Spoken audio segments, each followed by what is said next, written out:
federal student aid. Brown's president, Christina Paxson, placed the campus police chief on leave yesterday and chose former Providence police chief Hugh Clements to serve on an interim basis ahead of an external review of campus safety. Providence Mayor Brett Smiley says many people are still grappling with the aftermath of the tragedy. Some people will bounce back immediately, and some people, this really shook them to their core. Paxton says all but 2 students wounded in the shooting have been released from Rhode Island Hospital. Massachusetts residents face a deadline today if they want to sign up for medical insurance through the state's Health Connector. GBH's Hannah Reale reports. Health insurance premiums are going up now that federal subsidies under the Affordable Care Act are expiring. Here in Massachusetts, you have to have health insurance under state law. Otherwise, you'll face a penalty when you file your taxes. While the deadline to get Health Connector insurance that starts January 1st is imminent, enrollment is open for another month. But if you wait, your plan won't kick in on New Year's Day. You can find more information at mahealthconnector.org. Hannah Reale, GBH News. You may want to check with your airline if you're traveling out of Logan Airport this morning, or if you're picking up a loved one. 51 flights are canceled, 51 flights are delayed and 6 are canceled. That's according to the website FlightAware. A snowy Tuesday on tap. Highs in the 30s right now. It's 36 in Boston. This is GBH. Support for NPR comes from NPR stations. Other contributors include Jarl and Pamela Mohn, focusing on civil liberties, foster youth, public radio, and the arts. And the Public Welfare Foundation, committed to advancing transformative youth and criminal justice reforms.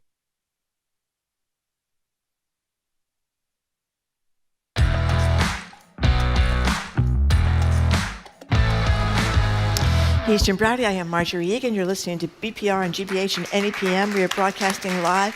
Thank you from the Boston Public Library and streaming at youtube.com/GBH News. We'll be back here tomorrow live from 11 to 1. And then, because everybody's got a big dinner to cook except for Jim, we're going to be on tape starting. We're going to be off the air from 1 to 2, but on tape. Not us live, but it's going to be a tape of best of or something like that so we can get home for Christmas Eve dinner. We'll return to work on January 5th, 2026. Hello, Jim. I was going to comment on your remark about cooking, but I guess we have more important work to do. Well, we are joined I'm now. I'm going to do my best, Jim. Yeah, Let's put it that way. We're joined now at the library for the entire first hour of the show by the Governor of the Commonwealth, Maura Healey. If you have a question for Governor Healey, you can call or text her at 877-301-8970, or you can come find our colleague Olivia. There she is. If you have a question you want to ask face-to-face, Governor, hello to you. Hey, good morning. Hi, Governor How are you? Healey. Thank you. Good. Did you get Want to some check water? your coat, or what do you want to do here? Coat check. She left her keys in there. Get the keys. I take care. I'm like a one-stop Yeah. kind of guy, you know? Do you want any water, Governor? Service. I'm good. Thank you. I good. have a little here. You got some water. Okay, great. Great. So I hate to start on such bad news, but I am so upset about this because we're talking about 4,000 people's jobs, a lot of them down in New Bedford. Everybody's worried about their electricity bills going up. The wind farms were a way to stabilize our electricity bills. The president's basically shut them all down. Are you going to challenge this, or does this mean people are out of work today, or what do we know? Well, I just came from a call with governors from New England and New York about this issue. First of all, it's ridiculous, and the public needs to understand what's really going on with this administration. They already tried to stop it once because, remember, Donald Trump is all about a giveaway to the fossil fuel industry, so he's going to do everything he can to try to shut down renewables. He tried it before. We took him to court. We won, and those projects continued. He's tried it now again. We got a word yesterday. We were shocked that they wanted to shut down Vineyard Wind and 4 other wind projects on the Atlantic going all the way down to Virginia because of, quote, national security concerns related to radar and drones. It's completely made up. It's completely fabricated. And it's just, the result of Donald Trump and Stephen Miller wanting to do everything they can to shut down this industry. We will be back in court. We will be successful in court. Right now, the work is continuing because you can't just pull guys off the job. They're out at sea right now, and you can't leave turbines halfway installed. It creates huge safety issues. So as of right now, this morning, that work is continuing, but you're absolutely right. Here's what people need to know. We need these projects to go forward. Yes, there are thousands of jobs at issue. So Trump is essentially killing jobs. He's also killing power. This is powering 250,000 homes and businesses already in Massachusetts, with more to come online. And doing this, he's driving up electricity prices because you're cutting off supply into the region, and that's just going to mean that your energy prices are going to go up. So I want the public to understand what Donald Trump is doing in the interest of appeasing fossil fuel interests. He's killing jobs, he's raising your electricity prices, and he's cutting off existing power supply into the region. That's what he's proposing to do, and that's why governors up and down the East Coast are so upset, and we will be working with our AGs and the developers to take him to court to get this rectified. You know, I'm sorry, I was just going to ask, so in the interim period, the people are still out at sea, construction workers, all these labor leaders are protesting this, by the way, very upset that this is going to scare people just a couple of days before Christmas. Can you imagine? No. I mean, he did this before. It was before another holiday. And I think it was before Labor Day. Do you remember? Before Labor so Day. He's got this way. I mean, talk about a Grinch. Talk about a cruel and a callous person. The week before Labor Day, he shut down the wind projects, killing thousands of jobs. We had to go to court to get them back online. And here we are 2 days before Christmas, and he's going to shut down these jobs again and, leave these families and workers out in the cold. But this is what you get with the Trump administration. But I'm just wondering, in the interim, before you are in court, I know that people can't come back today because they're out there managing whatever they have to manage in the ocean. But are they going to be out of work in the interim, or are they going to be... Yeah, conceivably. Conceivably, they could be out of work. And that's why we got to go to court. We've tried to get through to the Department of Interior. We're letting the delegation know because I think both the Armed Services Committee and the Appropriations Committee need to right now investigate the Trump administration and what they're doing here and get them to get these projects back on track. There is no legitimacy to the Trump administration's contention that these pose some sort of national security risk. It's just another fabrication in the interest of shutting down a renewables project to further fossil fuels, I guess. But it makes absolutely no sense. I mean, literally, he's killing power. He wants to shut down a project that right now, today, is providing power to homes and businesses in Massachusetts and the region. It makes no sense. People are already paying too much in their electricity bills. I've filed energy affordability legislation that I hope to get passed that'll save ratepayers, us, $13 billion. Now is not the time to be doing things that make life more expensive for people, more costly for people. That's what Donald Trump is doing by shutting down these projects.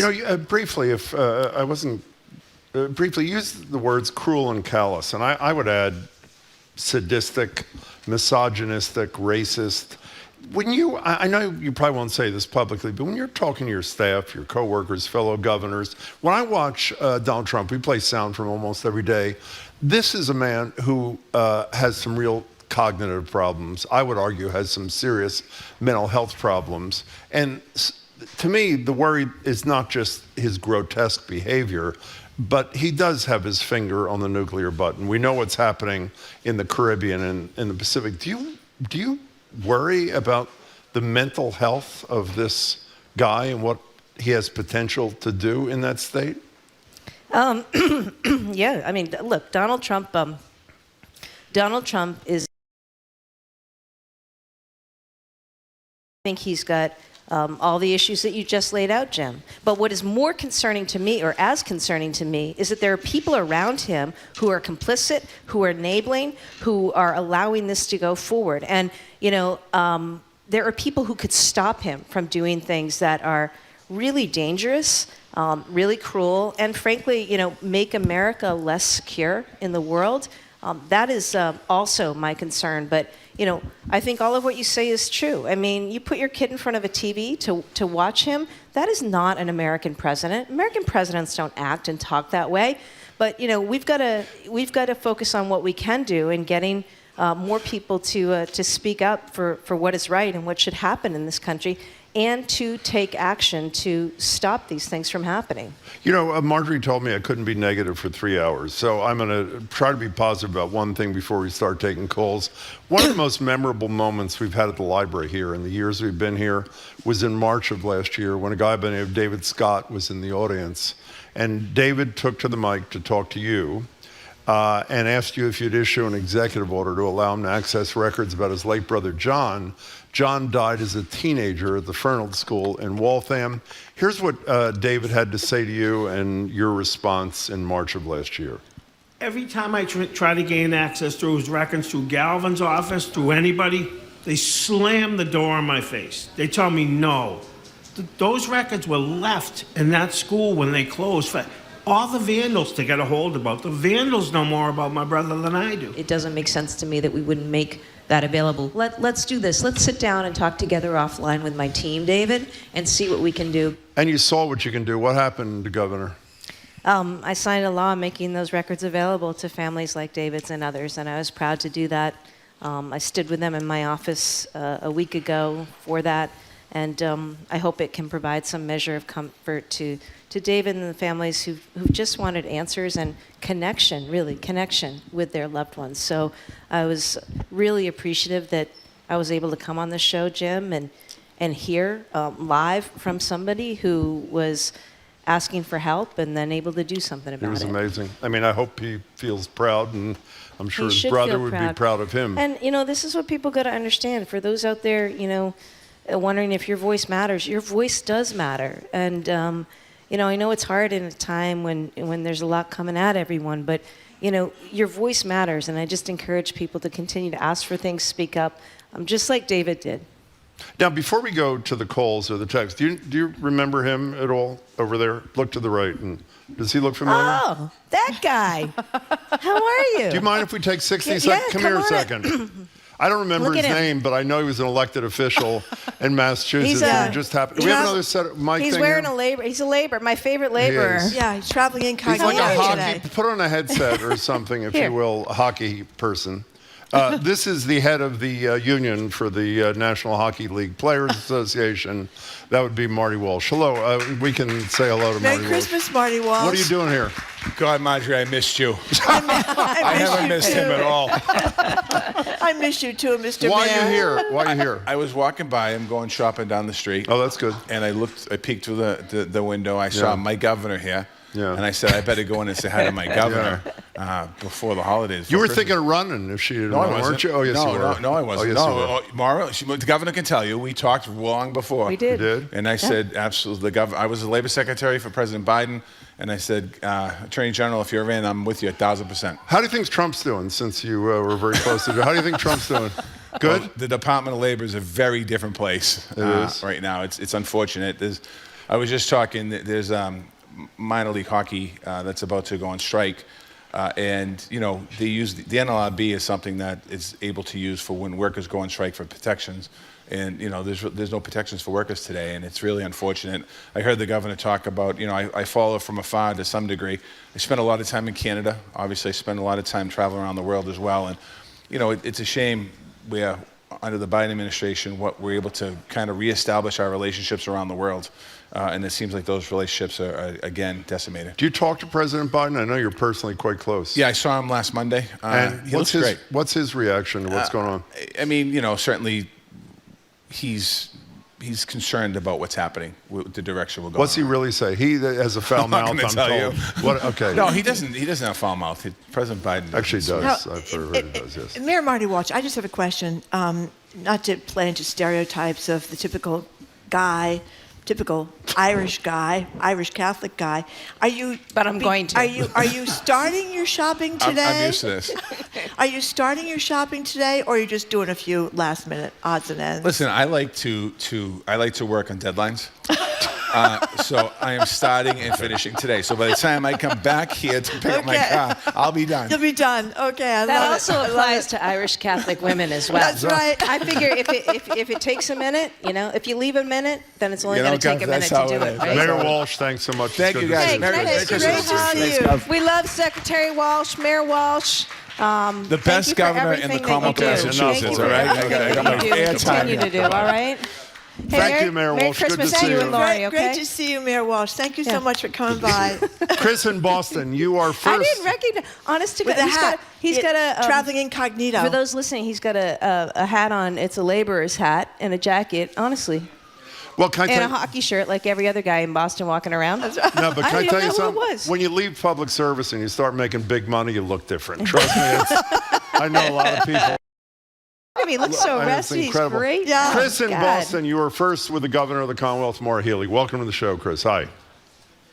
Hi. Yes, I appreciate the governor speaking out against the actions of the Trump administration.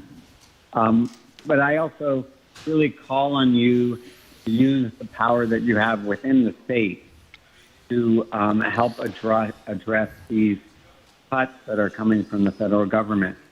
There's an $8.6 billion rainy day fund.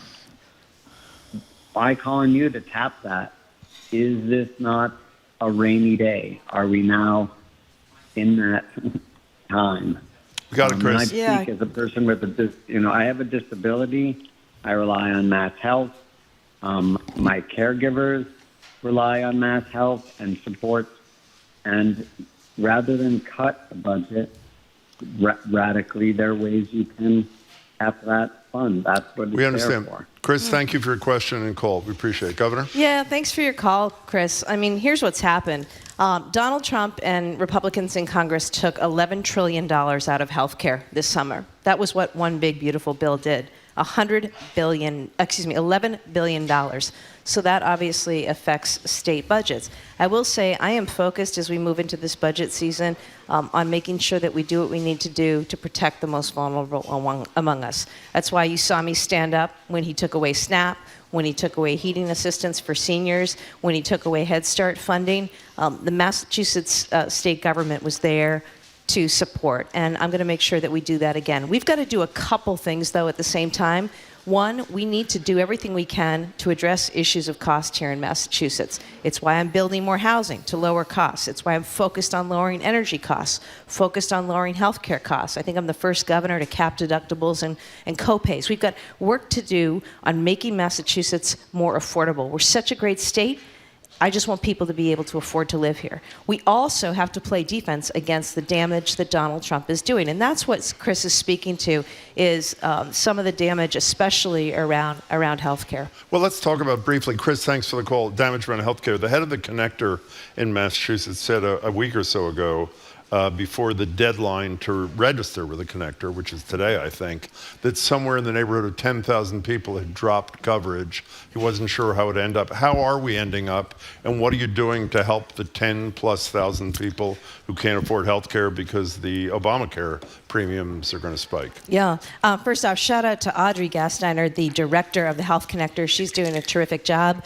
We estimate that with Trump allowing these subsidies to expire, upwards of 350,000 people in Massachusetts are going to lose their health insurance. That's going to happen, again, because of Donald Trump and the failure of Congress to act to continue these subsidies. What the connector has done is create a portal. You can go online right now. You may be eligible for a different kind of health insurance plan.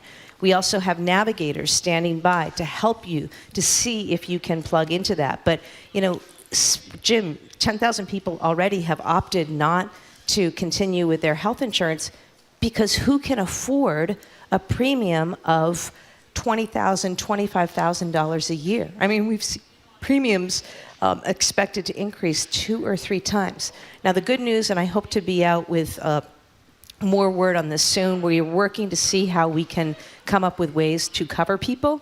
But this is just a problem that that doesn't need to happen. Life's hard enough for people, and instead of continuing these subsidies for another year or 2 or 3, while Congress works out whatever they want to work out in terms of addressing concerns about the ACA, why not do that instead of compounding pain right now and essentially kicking them off of health insurance? And I am worried sick about people in Massachusetts who right now need care, who are undergoing treatment for all sorts of disease and cancer, who worry about, who are going to be without access to health insurance. Can I be clear? Did you say a minute ago you're taking a look, you and your administration are looking at whether or not those 350,000 potential losers of health coverage could be covered by the state in some fashion? Well, there are other programs, Jim. There are other health insurance plans, and we just want to make sure that those people, if they qualify for a different plan, that we're able to get them into that. And it's I continue to call on. This could be fixed in a second, in a snap, if Donald Trump and Congress acted. Mary and Martha's Vineyard, you're on with the governor. Thank you for calling. Hello, Mary. Hey, Jim. Hey, Margie. Hi, Governor.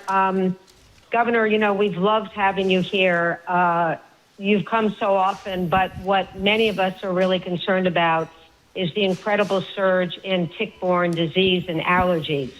Our numbers are explosive. They exceed the state and national numbers, and just wondering what you've asked your administration to do about it. Well, thanks for the call. This is a really big deal, especially on the Vineyard and Nantucket. We've seen this huge increase in tick-borne diseases, not just Lyme disease, but other diseases that are really, really severe, deadly. I mean, people are hospitalized for months on end. Really bad. You can't eat meat or drink milk for like one of the months and months or something? That's one of the variants. So here's what I've done. I've set up a task force in my office. We're all over this. We are doing things like relaxing some of the hunting rules, frankly, because we've got a deer population that is just so rampant in these places. And we need to find ways to cull more of that herd. But we also need to look at what investments we need to make when it comes to identifying vaccines or other things that could be used to mitigate the exponential increase in this disease. So I've identified it as a major health issue, a major public health issue. That's why I've set up a task force. I actually had a team meeting with folks on the Vineyard 2 weeks ago on this, both to go over what we were doing with regard to hunting, but to talk about what else we can do from a public health perspective to incent the development and bring online more quickly things to eradicate this disease. But it's a big issue, and I appreciate the caller raising this. I want people to know that we're all over this, and I recognize it as a really big public health issue. John in Beverly texts and says, does the governor have the power to intercede on the AG auditor debacle? Every month we have the attorney general and the auditor here. We go back and forth on question one that receives 72% of the vote. I think including your vote, you told us. You voted yes, did you not? Yes. Yes, as did the attorney general. There's a standoff, and as a result, the will of the public, the overwhelming will of the public is being frustrated. Do you have any interest or feel the need to get involved? I don't have any power, any authority in this space. Well, a bully pulpit. Well, I've already said I do everything I can to produce public records and be as transparent as we can as a governor's office. But, that's the jurisdiction of the court right now. On that note, you're going to be on the ballot in November next year. I hadn't even thought of this. There's going to be a question. We spoke to Auditor DeZaglio. No, not just you. That I knew. The auditor was here the other day and mentioned the ballot question she's supporting this time that would subject both the legislature and your office to public records laws. As you know, we're the only state in the country that all three branches are exempt. Will you vote yes on that question? Yeah, I'll vote yes. How about on the rent control? Provided there are certain exceptions that we've talked about in the past. How about the rent control question? Look, I understand the need, the interest in rent control, right? I mean, it's why I've worked really, really hard, Jim, to build as many houses as I can. When I started as governor, we did an inventory, and the state, we hadn't been building enough housing for years. We were short an estimated 220,000 homes in Massachusetts when I started 3 years ago. So I focused on this as a priority. I passed legislation to fund more housing, to give tax incentives to developers. I offered up surplus land for housing development. We enforced MBTA Communities Act, and we made ADUs something that you can do by right. You don't have to get permission from your city or town. Granny flats for those who don't. No, just so they know what we're talking about. Yeah, right. In-law, you take your garage and you turn it into an apartment. And by the way, I toured a couple of these recently. Beautiful, wonderful spaces, especially for multi-generational, living situations. As a result of the work that we did over the last 3 years, my administration has brought online through permitting, through development, we've started or built 100,000 homes. So that's 100,000 homes towards the 220. We're not there yet. We've got more work to do, but I'm trying to do everything I can to drive down housing costs, which drives down housing prices, but also rent. My concern, rent control is not going to be the solution to how we get through this crisis. We need to build more homes. So you know, just so it's clear on that question? I'm a no, because if you look at the studies, you effectively halt production. I will tell you that investors in housing have already pulled out of Massachusetts because they're concerned about rent control. I don't want to see housing production stopped. We need to have housing production move forward. I also understand what's driving rent control. I want to work together to do something that's sensible, that creates more homes, builds more homes, and lowers costs for people. That's the voice of Governor Maura Healey. We'll be back with more of your questions and calls. You're listening to Boston Public Radio, 89.7 GBH, live from the Boston Public Library, streaming at youtube.com/GBH News.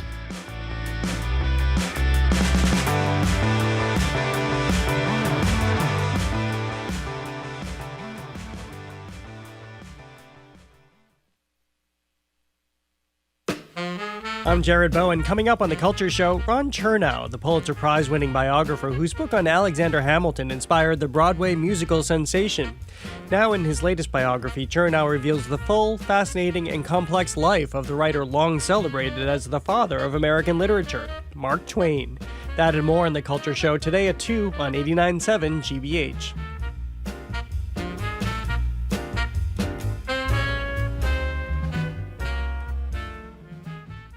Our programs are made possible thanks to you. And Bartlett Tree Experts, a scientific tree care company providing species-specific care for trees and shrubs for over 118 years. More at bartlett.com. And Subaru of New England. Wherever New England takes you, the all-wheel drive Subaru Outback is designed to keep you moving through every season.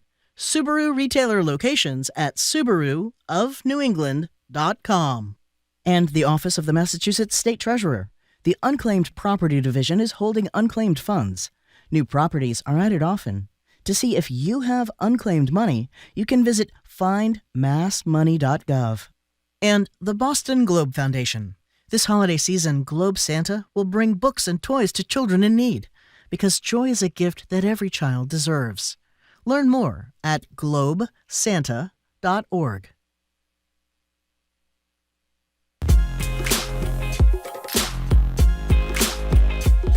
Welcome back to BPR and GBH and NEPM. Marjorie Egan, Jim Bradley. We're live at the library, streaming at youtube.com/GBH News. The governor is with us. She's with us for the full hour. She'll be with us until noon. If you want to call her or text her, as many of you have done, 877-301-8970. Or if you're here and want to talk to her face-to-face, just go say hello to Olivia, and that may indeed happen. During the break, we were talking about people being sticker shocked when they went to buy their roast or something for Christmas. People have been texting over and over again about concerns about National Grid wanting rate increases, and they're already worried about their gas bills as it is. So what can be done? I've said National Grid cannot increase rates. People cannot afford it. So I strongly oppose their proposal to increase rates, and I'm trying to do everything I can, including get this energy affordability law passed that will reduce costs by about $13 billion. I mean, this is what people are concerned about right now in Massachusetts.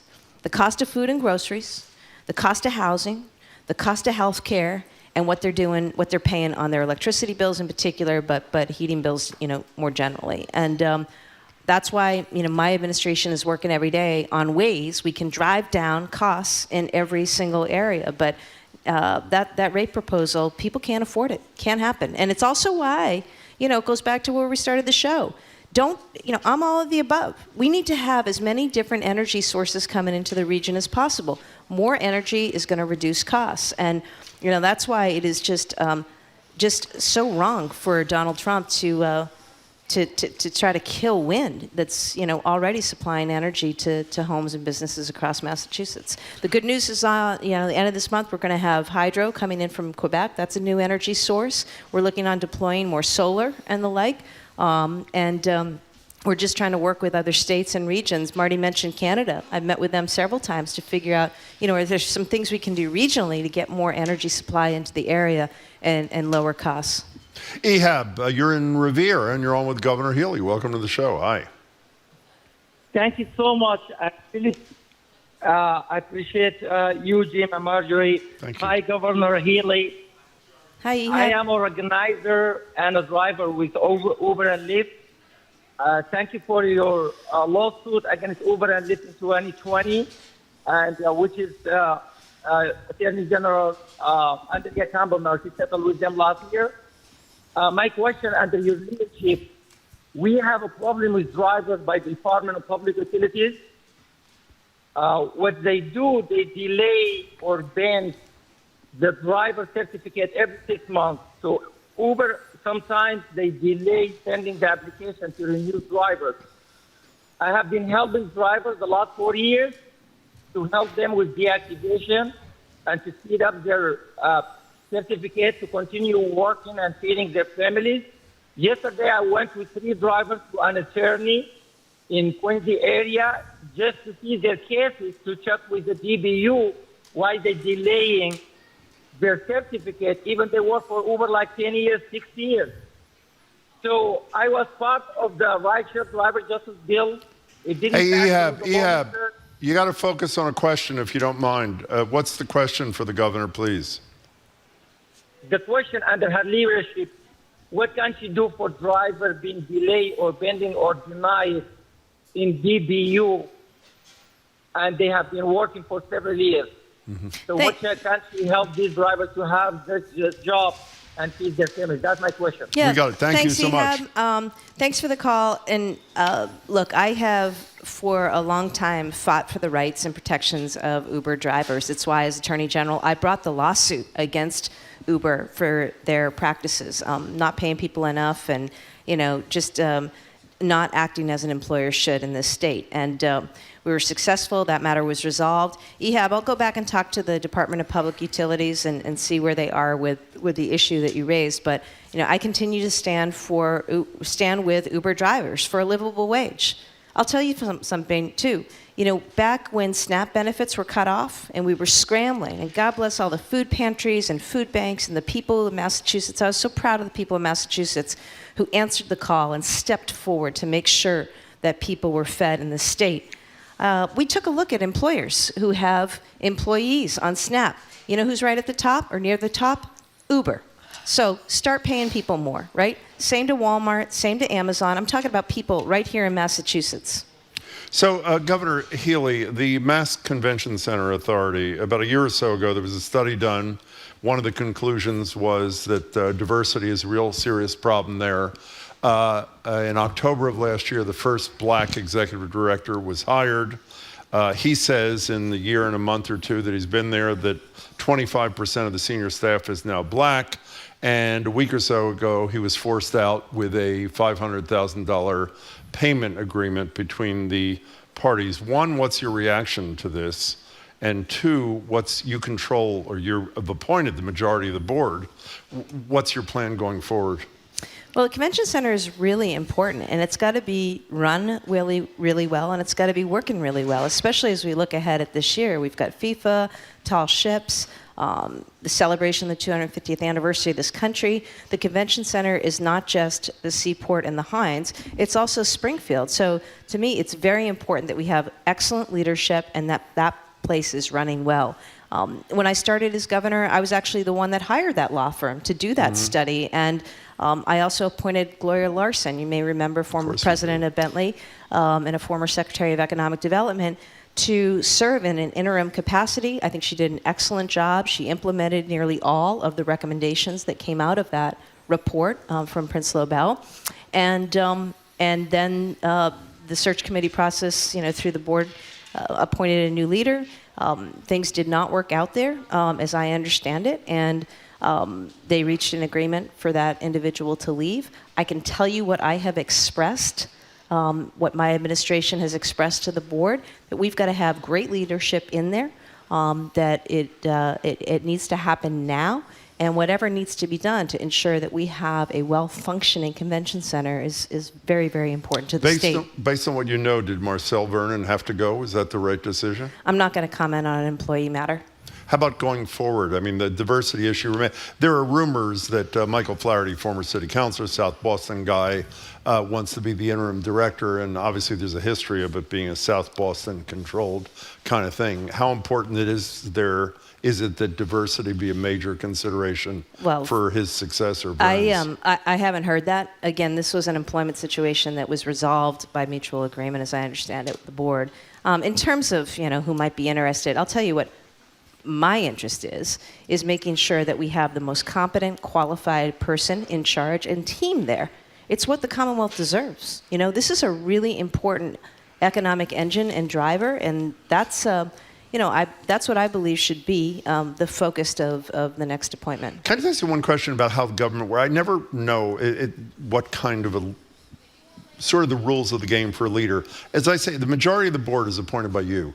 Before they make a decision like that obviously is going to be fairly monumental and very controversial, particularly in communities of color, do they call you? Does the board chair or somebody call you and run this by you, even if they're going to make the decision, or you learn about it when we learn about it? That's a decision for the board. Did you know about this in advance? I will say that we were aware that there were concerns about leadership and what was happening at the convention center, but no, that's a decision for the board. And honestly, I don't care about politics. I don't care about South Boston politics. What I want as governor, Jim, is I want the best team in charge at the convention center, and I want that place really running well in the interest and in service of the state. I mean, it's as simple as that. So I look forward to seeing talented folks be considered for that position of director, but also positions generally over there.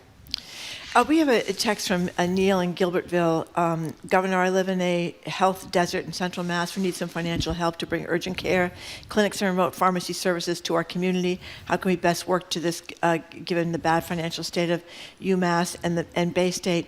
And they're piggybacking on a previous question about the state's rainy day fund, wanting to know, again, why this isn't an emergency. Yeah. Well, I would say, first of all, it is an emergency, okay? And I agree with the premise of the question. The rainy day fund, the stabilization fund is a separate question. And yes, there's a lot of money there. It sounds like a lot of money, but when you've got a budget of about $60 billion a year, $8 billion only goes so far in terms of, addressing shortfalls year to year. And we've also got to protect the bond rating, for the Commonwealth, because that's how we actually go and borrow money to fund programs and to support work here in the state. And that's something, we got to talk through with the legislature. But the premise of the question is right, and it is an emergency. And I will tell you as governor, what I have prioritized is getting more primary care doctors out there, getting more primary care services out there, and getting more mental health services out there. We've got to get it out to communities. That can be in more nimble and smaller settings, urgent care or smaller shops where people are able to easily go by and access care. Because what ends up happening is people aren't able to access care, in part because they can't afford it, right? And then they delay care, and then they end up in emergency rooms with disease and problems and complications that are far more serious and end up costing them a lot more money and the state a lot more money. So, I am trying to do everything I can to get more primary care out into places and regions where there isn't that accessibility. And I'd also say the same for mental health. I've said last year, I said 10% of my budget for Medicaid, 10% of Mass Health was going to go to primary care. And I've invited others, providers and insurers, to do the same, to put more money up front into primary care and mental health. I think if we do those two things, Marjorie, we'd certainly reduce some of the issues that we're seeing, including costs. Andrew in Westboro, you're on with Governor Healey. Welcome to the show. Hi. Thank you. Let me preface this, Governor, by saying I've been a conservation commissioner in Westboro for 20 years, enforcing wetland protection laws. The Department of Environmental Protection has a very restrictive, unwritten policy regarding impacts to wetlands from private wastewater treatment plants, which has needlessly prevented the construction of hundreds of housing units over the last 8 years. The policy has no scientific basis, has never been subject to public review, and does nothing to actually protect wetlands.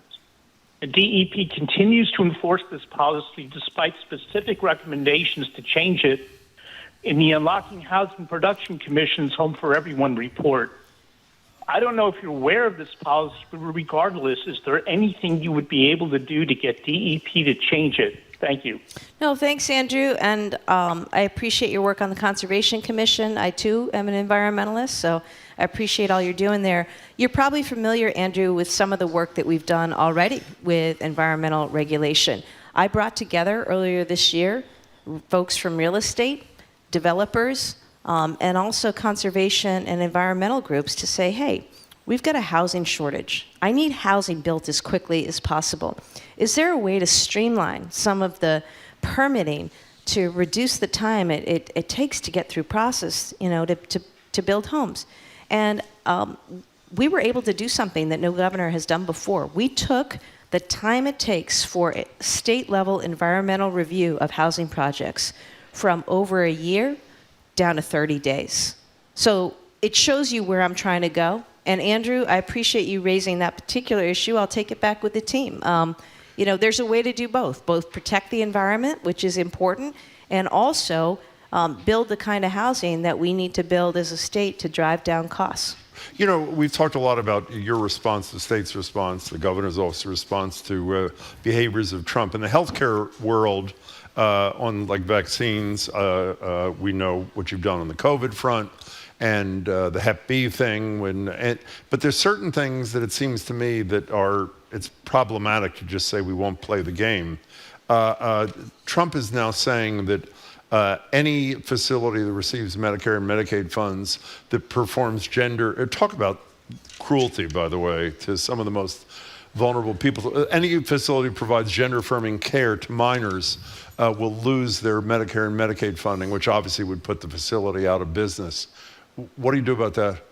I mean, look, I can tell you what I've done as governor the entire time. When they came after abortion access, we worked to pass, and I signed into law the most protective shield law in the country, protecting patients and providers who needed abortion or reproductive health care. When RFK took away vaccines earlier this year, we quickly stood up our own vaccine network, and we got insurers to cover the costs, and now anybody in Massachusetts who wants a vaccine can get one. And similarly, when it comes to gender-affirming care, to families out there, to people out there, I want you to know that that care continues to be available in the state. No federal funds are expended for it.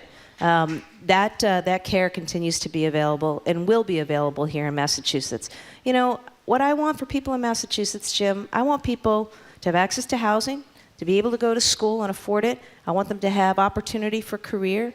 I want them to live openly and safely in their community, right? And this gets to that, and that's why we're going to continue to support people. But what do you say to a facility that calls your office, your public health commissioner or whomever, and says, we're providing that care, we want to continue to provide the care, we just got a letter from Kennedy or somebody saying no Medicaid, or Dr. Oz, no Medicaid, no Medicare money if you continue doing it? What do you say to that facility?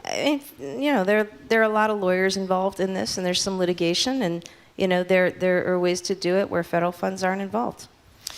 But the message is care continues to be available. I want people to get needed health care in this state.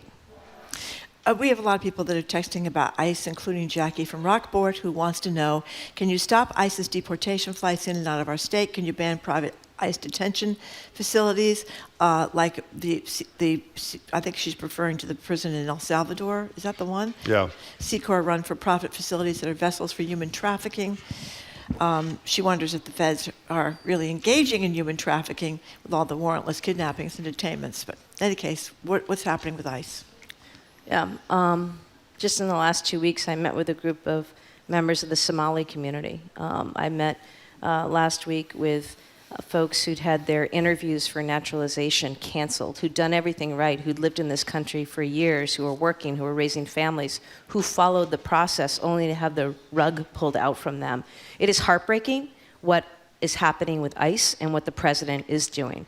And I want folks to know, remember, I was your attorney general. I was a prosecutor, okay? I prosecuted drug cartels and human trafficking cartels, okay? And I can tell you that's not what this is about. I supported the idea, work to get those who are violent out of our communities and out of our streets, blah, blah, blah. Yeah, okay, that is not what is happening today. Instead, what we see happening today is the rounding up of so many people who are innocent, but for the fact that years ago, for whatever circumstance, fleeing oppression, fleeing violence, crossed into America in search of a better future. And I know that's something my grandparents came to America for. And it's heartbreaking to see in Massachusetts the number of kids right now who wait at home for their parents to come home, and they've been taken away. That young student from Babson who has been deported out of the country, right? Who never lived outside. You know, it's just heartbreaking. What I can do, I'll be honest, it's somewhat limited. You know, we've been in court. I appreciate the AG's action in court, but the feds and federal law says there's a lot of control. I have spoken out, though, and continue to speak out in support of these families and to tell the story about what's going on here. It is hurting families. It is hurting our economy. I mean, to hear from business owners who don't have business right now in Massachusetts and elsewhere around the country because people are afraid to shop. People are afraid to go out to eat. We've got kids who aren't going to school because they're afraid. That's happening right now in the United States. It's wrong. I sent a letter to Kristi Noem the other day. I demanded that they stop the use of private jets in and out of Hanscom Airport. When I learned about that, I took immediate action and said that's not going to happen. And so to the private jet companies, Global X, Avello, Eastern Sky Express, stop. Okay? Do not be part of the continued deprivation of people's rights. And that's what's happening with these private jets flying out of places like Hanscom. We don't even know who these people are, but we do know that they are taken without due process, without an opportunity to consult with a lawyer or be heard. You already know the many instances where U.S. citizens have been picked up. So it's wrong, and we need to continue to speak out against these abuses. They are un-American, and they are wrong, and they certainly, while causing great harm to individuals, to families, to our communities, they sure are not making us safer. Let's go to Susan in Milton. You're on with the governor, Susan. Hello, Susan. Oh, hi, Jim, Marjorie, and Governor. Thank you for taking my call. I am concerned. Sorry, I'm hearing my voice again. Our apologies. Concern is health. That's okay. My concern is health care. I was at the debacle of Kearney when it closed. I live in Milton, but I could walk to work, so I knew what Stewart was all about, bad news. However, I took a job as a nurse case manager on the weekends, and I had worked there in the 80s. I went back in 2021, and I couldn't believe it. And everybody was saying, all the politicians were saying, oh, it's not going to close, it's not going to close. And I said to myself, have you been in here? Mm-hmm. So my question is, we have a dearth of hospitals. You know, this is great that you're doing the housing, but where are people going to go to get medical care? I've been a nurse for over 40 years. I've never seen health care so bad in my life. So I don't understand. Yes, great, you're building housing for people, lower income people. But what about those same lower income people that were at Kearney, that have nowhere to go? Yeah. Milton Susan, Hospital is getting swarmed. It's a mess. I could go on, but I could go on. You've said it very well. Let's hear what the governor has to say in response. Thanks, Susan, and thanks for your work as a healthcare worker. I mean, healthcare is broken in this country, and we're seeing it every day with what's happening with escalating healthcare costs for people and businesses around this country. You know, in Massachusetts, we can only work with the money that we have, and you know, you see the reports of hospitals struggling. The Stewart and Kearney situation, I mean, Ralph De La Torre, terrible individual, did terrible things, drove that place into the ground. I think that, you know, what I've done is said, and I appointed Michael Curry, who heads the Community Health Centers League of Massachusetts. Oh, will he? He will, yes. Okay, and working with the city of Boston to figure out what can become of Kearney. You know, I took the other Stewart hospitals and I transformed them into, you know, other hospitals that are now run by other hospital systems. But with Kearney, that work is for the task force to figure out what should become of Kearney. I will say, there's a hospital in Milton. People go to that.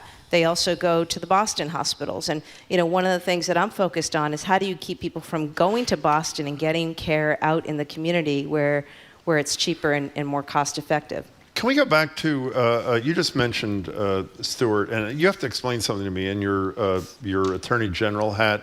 Malta, I think, is the only place that has indicted Ralph De La Torre.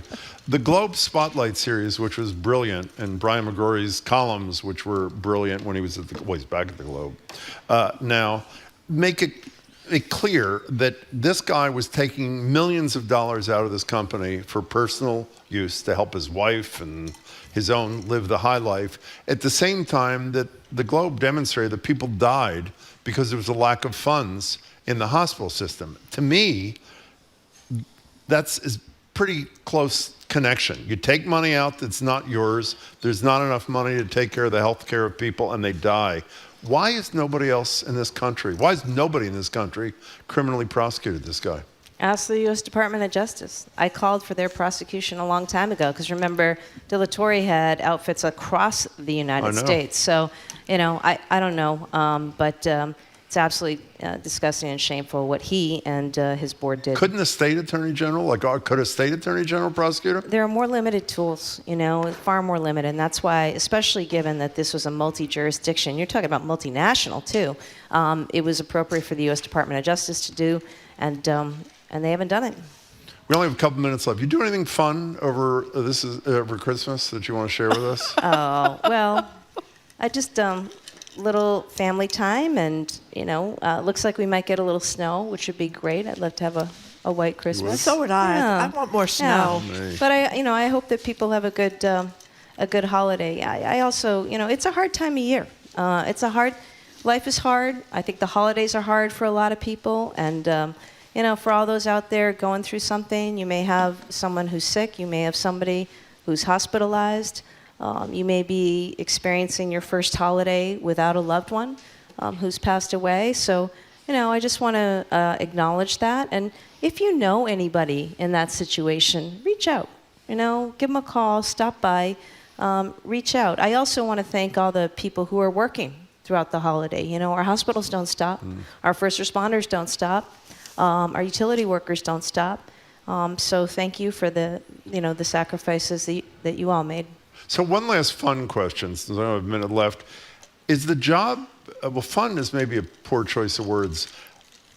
How is the job 3 years in when essentially so much of what you have to do is play defense? I understand there are affirmative things like housing, but you have to stop horrible things is sort of the top of your job description. Is that satisfying, or is that It's a great frustrating? job. I love my job every day. And look, I'm a former basketball player. I'm used to offense and defense, And you got to do both. And with this Trump administration, we're going to continue to hold the line.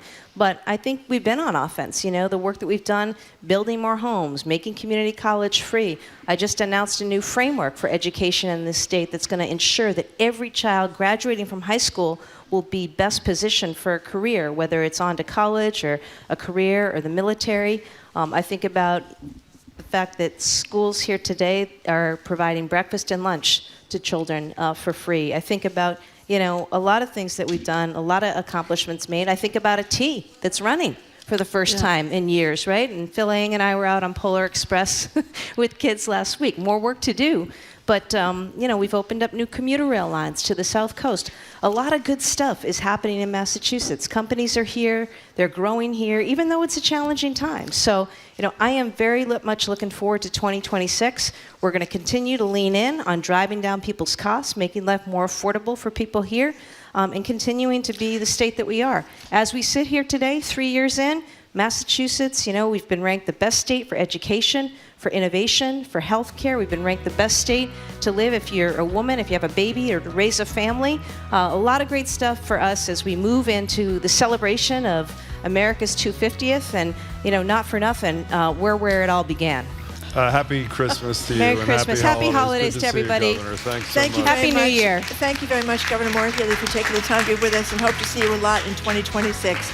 We say goodbye to those of you listening on NAPM. Make sure to tune in for the fabulous 413. They start at 3 o'clock this afternoon. The show continues here in Boston. Coming up after the noon news, CNN's John King in for the latest national political headlines. I'm Marjorie Egan. He's Jim Browdy, listening to BPR and GBH and NAPM live from the Boston Public Library, streaming at youtube.com/GBH News.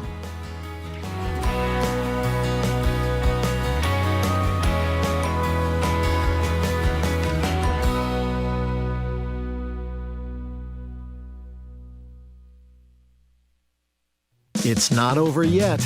More smart conversation about community issues up ahead with Jim Browdy and Marjorie Egan on Boston Public Radio, right after a news update from NPR. Stay with us here on GBH 89.7. Funding for our programs comes from you. And the University of Massachusetts Amherst. UMass, the state's flagship public research university, empowers students to be the future in the pursuit of progress for Massachusetts and beyond. More at umass.edu. On the next American Masters, explore the life of singer Brenda Lee and her musical hits spanning genres and decades. Watch Brenda Lee, Rockin' Around, tonight at 8 on GBH2. You're listening to 89.7 WGBH HD1 Boston. Online at gbhnews.org. GBH News. What matters to you? I'm Jim Browdy, ahead on Hour 2 of BPR, live from the Boston Public Library. We'll start the noon hour with politics on our Tuesday check-in with John King, chief national correspondent for CNN. More Epstein documents landed today, and they mention Trump in some fashion. We'll also get John's take on what apparently is Barry Weiss's 60 Minutes Trump-friendly censorship. I'm Marjorie Egan. Then it's Mass League of Community Health Centers' Michael Curry on the Affordable Care Act subsidy set to expire in days and what it means for Massachusetts. Plus, ahead of the GBH Christmas Eve show, we'll check in with the legendary DJ Oedipus. That's all next in the second hour of BPR, 89.7 GBH, live from the Boston Public Library.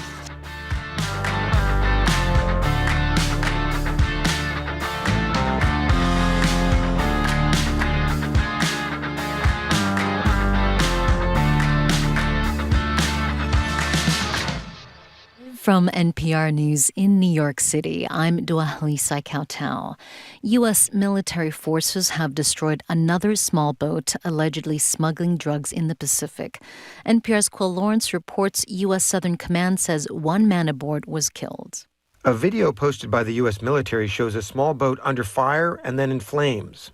The Trump administration says it is at war with drug cartels and can therefore kill suspected traffickers even if they are unarmed. Dozens of boats have been hit since September, killing more than 100 people. Critics in Congress and experts on the laws of war say that's murder. President Trump has mentioned the strikes as a way to pressure Venezuelan President Nicolas Maduro, whom he accuses of narco-trafficking. At a press event yesterday, President Trump said it would be smart for Maduro to step down. The U.S. has strict sanctions on Venezuela, and now the U.S. Coast Guard has begun seizing massive tankers carrying Venezuelan crude oil. Trump said the U.S. may keep or sell the oil. Quill Lawrence, NPR News. A federal judge has ruled the deportations of more than 100 Venezuelans to El Salvador were illegal. NPR immigration correspondent Jimeno Bastillo reports early in the Trump administration, the U.S. deported numerous men to a prison in El Salvador after President Trump invoked the Alien Enemies Act. The White House has accused the men without evidence presented in court of being members of the Venezuelan gang Tren de Aragua. The deportations prompted several legal fights over the use of this law, and it brought to the forefront also the administration's clashes with judges. Boasberg was among the judges to first question the use of the Alien Enemies Act to deport Venezuelans in this way, and the judge has threatened the government with contempt for disobeying his order to stop the plane. She said some of the imprisoned men described to NPR reporters unsanitary conditions, sexual abuse, and home country. The Commerce Department says the U.S. economy grew at an annual rate of 4.3%. That's much faster than expected in the third quarter. NPR's Alina Selyuk reports. Between July and September, the report shows the U.S. economy growing at a robust pace, accelerating from the growth seen in the previous quarter. Earlier in the year, the economy had actually shrunk as companies rushed to ship foreign goods ahead of President Trump's global tariffs. Consumers remain the key engine, driving the growth with higher spending, especially on healthcare. The report calls out spending on hospital and nursing home services and on prescription drugs. People also spent more on, quote, information processing equipment. That could be computer hardware, presumably as part of the AI boom. At the same time, business and residential investment declined in the third quarter. Spending by state and local governments increased. Alina Seluch, NPR News, Washington. And this is NPR from New York. And from the GBH Radio Newsroom in Boston, I'm Judy Ewell. Governor Maura Healey says her administration will be back in court to try to prevent President Trump from shutting down offshore wind farms. The Trump administration said yesterday it's pausing leases for 5 East Coast projects, including Vineyard Wind. The governor says the president is acting in the interest of fossil fuels. We need these projects to go forward. Yes, there are thousands of jobs at issue. So Trump is essentially killing jobs. He's also killing power. This is powering 250,000 homes and businesses already in Massachusetts, with more to come online. And doing this, he's driving up electricity prices. The governor says there's no legitimacy to the Trump administration's claim that offshore wind farms could pose a risk to national security. The Interior Department says the Pentagon raised concerns about turbines interfering with military radar. Today's the deadline for Massachusetts residents to get medical insurance through the state's Health Connector as new plans take effect on January 1st. GBH's Hannah Reale reports. With federal subsidies expiring at the end of December, insurance plans sold through the Massachusetts Health Connector will come with higher premiums. That will leave some people in a tough spot, since a health plan is required under state law. People without insurance have to pay a penalty on their state taxes. 97% of Massachusetts residents are insured, the highest rate in the country. Anyone who wants insurance that kicks in for the start of 2026 can go to mahealthconnector.org. Hannah Reale, GBH News. Wintry weather for your Tuesday. Light snow for many, a chance of cold rain. Highs in the 30s this afternoon. Right now, 37 in Boston. This is GBH. Support for NPR comes from NPR stations. Other contributors include Capital One with the Capital One Quicksilver Card. What's in your wallet? Terms apply. Details at CapitalOne.com. And the John D. and Catherine T. MacArthur Foundation at macfound.org.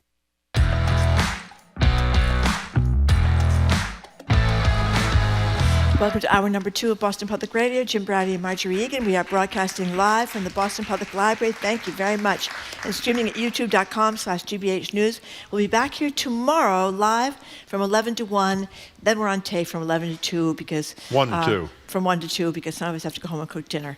Back to live programming on January 5th. Hello again, Jim. Hey there. We're joined on Zoom by John King. John is CNN's chief national correspondent, the man behind the reporting project All Over the Map, etc. Hello, John King. Hello, happy Tuesday. I was going to cook dinner tomorrow too, but what do you got, Marjorie? You got a better offer? I wouldn't if I were you, John. Very expensive meat. I was stunned by the price of rib roast and tenderloin. Boy, it's gone through the roof, right? Well, welcome to the midterm election issue. Yeah, no kidding. Exactly. No kidding. But anyway, I was stunned also this morning. I saw the Washington Post piece on the second big batch of the Epstein files. It was taken, the story was written below a picture of Epstein's desk from 2019, a bunch of pictures, including one of the Pope, John. I was a little surprised about that. I wonder if the Pope knew he was on Jeffrey Epstein's desk. But anyway, did we learn anything new in this new batch of files?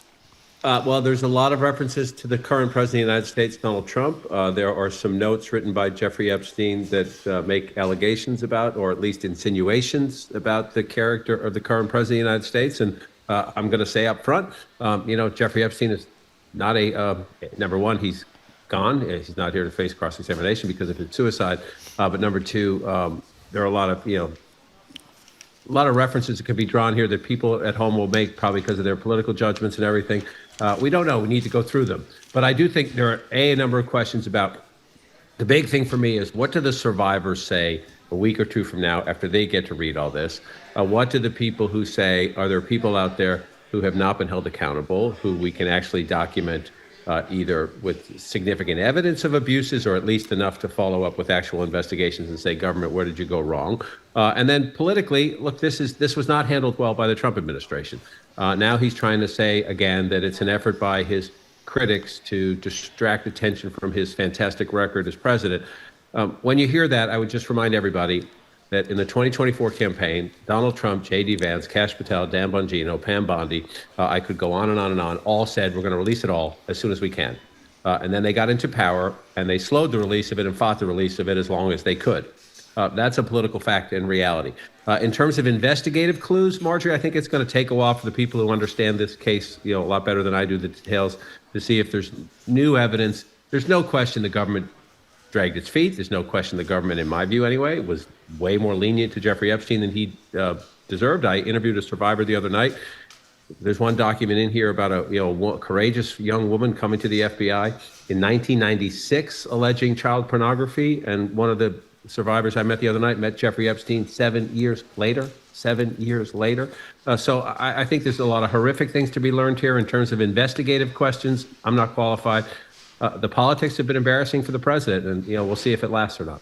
I saw you doing that interview the other night, and I think was it Maria Farmer who did the 1996 child. And I know everybody knows this, but every time I hear whether it's you or somebody else say, if they had taken this seriously in 1996, what would not have happened to more than 1,000 girls? And it's just.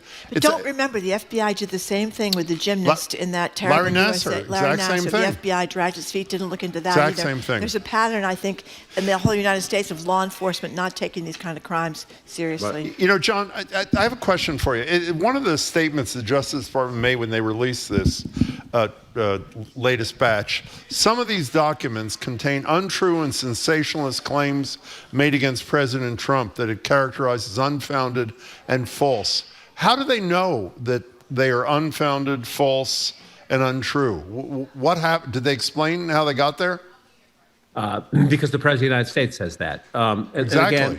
And again, here's my point about this, Jim. I don't want to, without evidence, I don't want to cast any aspersions on the current President of the United States, who says that when he found out Jeffrey Epstein was a creep of a creep. Mm-hmm. I get very frustrated when people say they didn't know. I think there are a lot of people who could know, maybe did not know the extent of Jeffrey Epstein's crimes, did not know that underage girls were being trafficked and abused and worse. It's a pretty harsh sentence, right? Trafficked and abused and worse. Maybe they didn't know that. But everybody knew Jeffrey Epstein was a creep. And Jeffrey Epstein was controversial. So I don't have a lot of patience for people who say that. Anybody, whether that extends Democrat, Republican, indifferent. But they put that out for Donald Trump. Here's what I would say about this. They put that statement out saying there's a lot of salacious and unsubstantiated stuff about the current president of the United States. They didn't put that out the first night of the release when they rushed out some more photos of Bill Clinton. That's a very good point. Without putting out any of these Trump documents. So the way they've handled the release, and again, in a normal world, I would give them some grace. They had 30 days to release thousands and thousands and thousands and thousands of pages and records and documents and photos. However, they knew this day was coming, and then they released Bill Clinton photos first and dragged their feet on a bunch of other stuff. So, again, it's been a little bit of Keystone Cops, and I don't get it. I don't get it. Once they, number one, he promised it in the 2024 campaign. Number two, they passed the law saying release it all. I don't know why you would continue to do things that make you look suspicious. Even if you're not doing anything suspicious, you sure look suspicious, and I don't get that part. Well, speaking of don't get, this is, we were going to get to this later, but Marjorie said to me this morning, so Trump gives a speech the other day about affordability, and the only thing we hear about affordability since is he's going to build billion-dollar battleships with his names on them. It's almost, in any case, one last disclosure thing, obviously not related to Epstein, but related to transparency or lack of it. Has the whole issue of demanding on the part of some responsible Congress people the video of the second strike that killed those two men clinging to the boat, is that ancient history now because we've all moved on to something else, or is that still in the pipeline or in the demand list? You're not going to get it before the new year, I'll tell you that. I think a big question here is going to be, so they're all home now. Congress has gone home for the year, and you can, whether that's a good thing or a bad thing, let's leave it. But it is an election year next year, and the president does have a very dismal approval record. We have mixed evidence in the economy. A GDP report today says the economy is actually performing a little stronger than expected. A consumer confidence report, which is more of a lagging indicator, says Americans remain in the dumps about the economy, and they're very frustrated. They're not confident that things are going to get better. Heading into an election year, where the president's standing is and what the mood of the country is, affordability is the number one issue, but there are other things that play into that, is going to impact everything, including whether enough Republicans come back and say, no, we got to be more, demanding in our oversight here. And my voters back home actually do want answers to this, or maybe they just want me to stand up to Trump more. So I think that's a question we'll see in mid to late January. We'll get a much better sense of the guys coming back, especially the people who are in potentially tough, either clearly tough or potentially tough elections next year, what their mood is coming back. And then what the people who are retiring at the end of the year, who we know don't love Trump, who occasionally bite their tongues, do they come back thinking, okay, last year, let it rip? I don't know the answer to that. We're talking to CNN Chief National Correspondent John King, and you do this great reporting series for CNN called All Over the Map. You just went to Tennessee, so tell us what you heard. So it's interesting, in the presidential year, I go to the 6 or 7 battleground states, and that's essentially a hostage crisis, right? That's the only place in America I get to visit. I don't say that. I love it. I love when I travel because I learn. As you know, I say the gift of what we do is we get paid to learn, right? What a scam. And so I get paid to travel. And so after the special election, when does a national political reporter in the last 15 years get to go to Tennessee, right? Because it just hasn't been competitive. 15 years since they had a Democratic governor, 30 years since they had a Democratic senator. Is that so after right? The special, 30 years, wow. 30 years. Yeah, Al Gore and Jim Sasser way back in the Oh, gosh. Wow. Al Gore was replaced by a guy, Harlan Matthews, I think his name was, for a couple of years. He filled Gore's term out when he was vice president. Then Jim Sasser was the last Democratic senator 30 years ago. And they had one House member, from Nashville, and they still have one from Memphis, 2 Democrats. Now they have one because they redrew the Nashville district. And we talked about the special election there. The Democrat lost by 9. That's a big deal, right? But the Democrat, not her, but the previous Democrat a year ago had lost by 22. And so the Democrats are saying, aha, there's the seeds of something here. So I went down just to look at it. And this is going to be one of the places the Republicans, this is pre-2025, they gerrymandered this in 2022, and they did if Democrats don't like it, but they did a pretty brilliant job. They sliced blue Nashville into 3 different districts that are lopsided Republican. But the Democrats, they're excited for the first time in years. They're working in phone banking and postcarding and registering voters for the first time in years. They see a possibility. They need a perfect storm. They need to pick good candidates in the primaries, number one.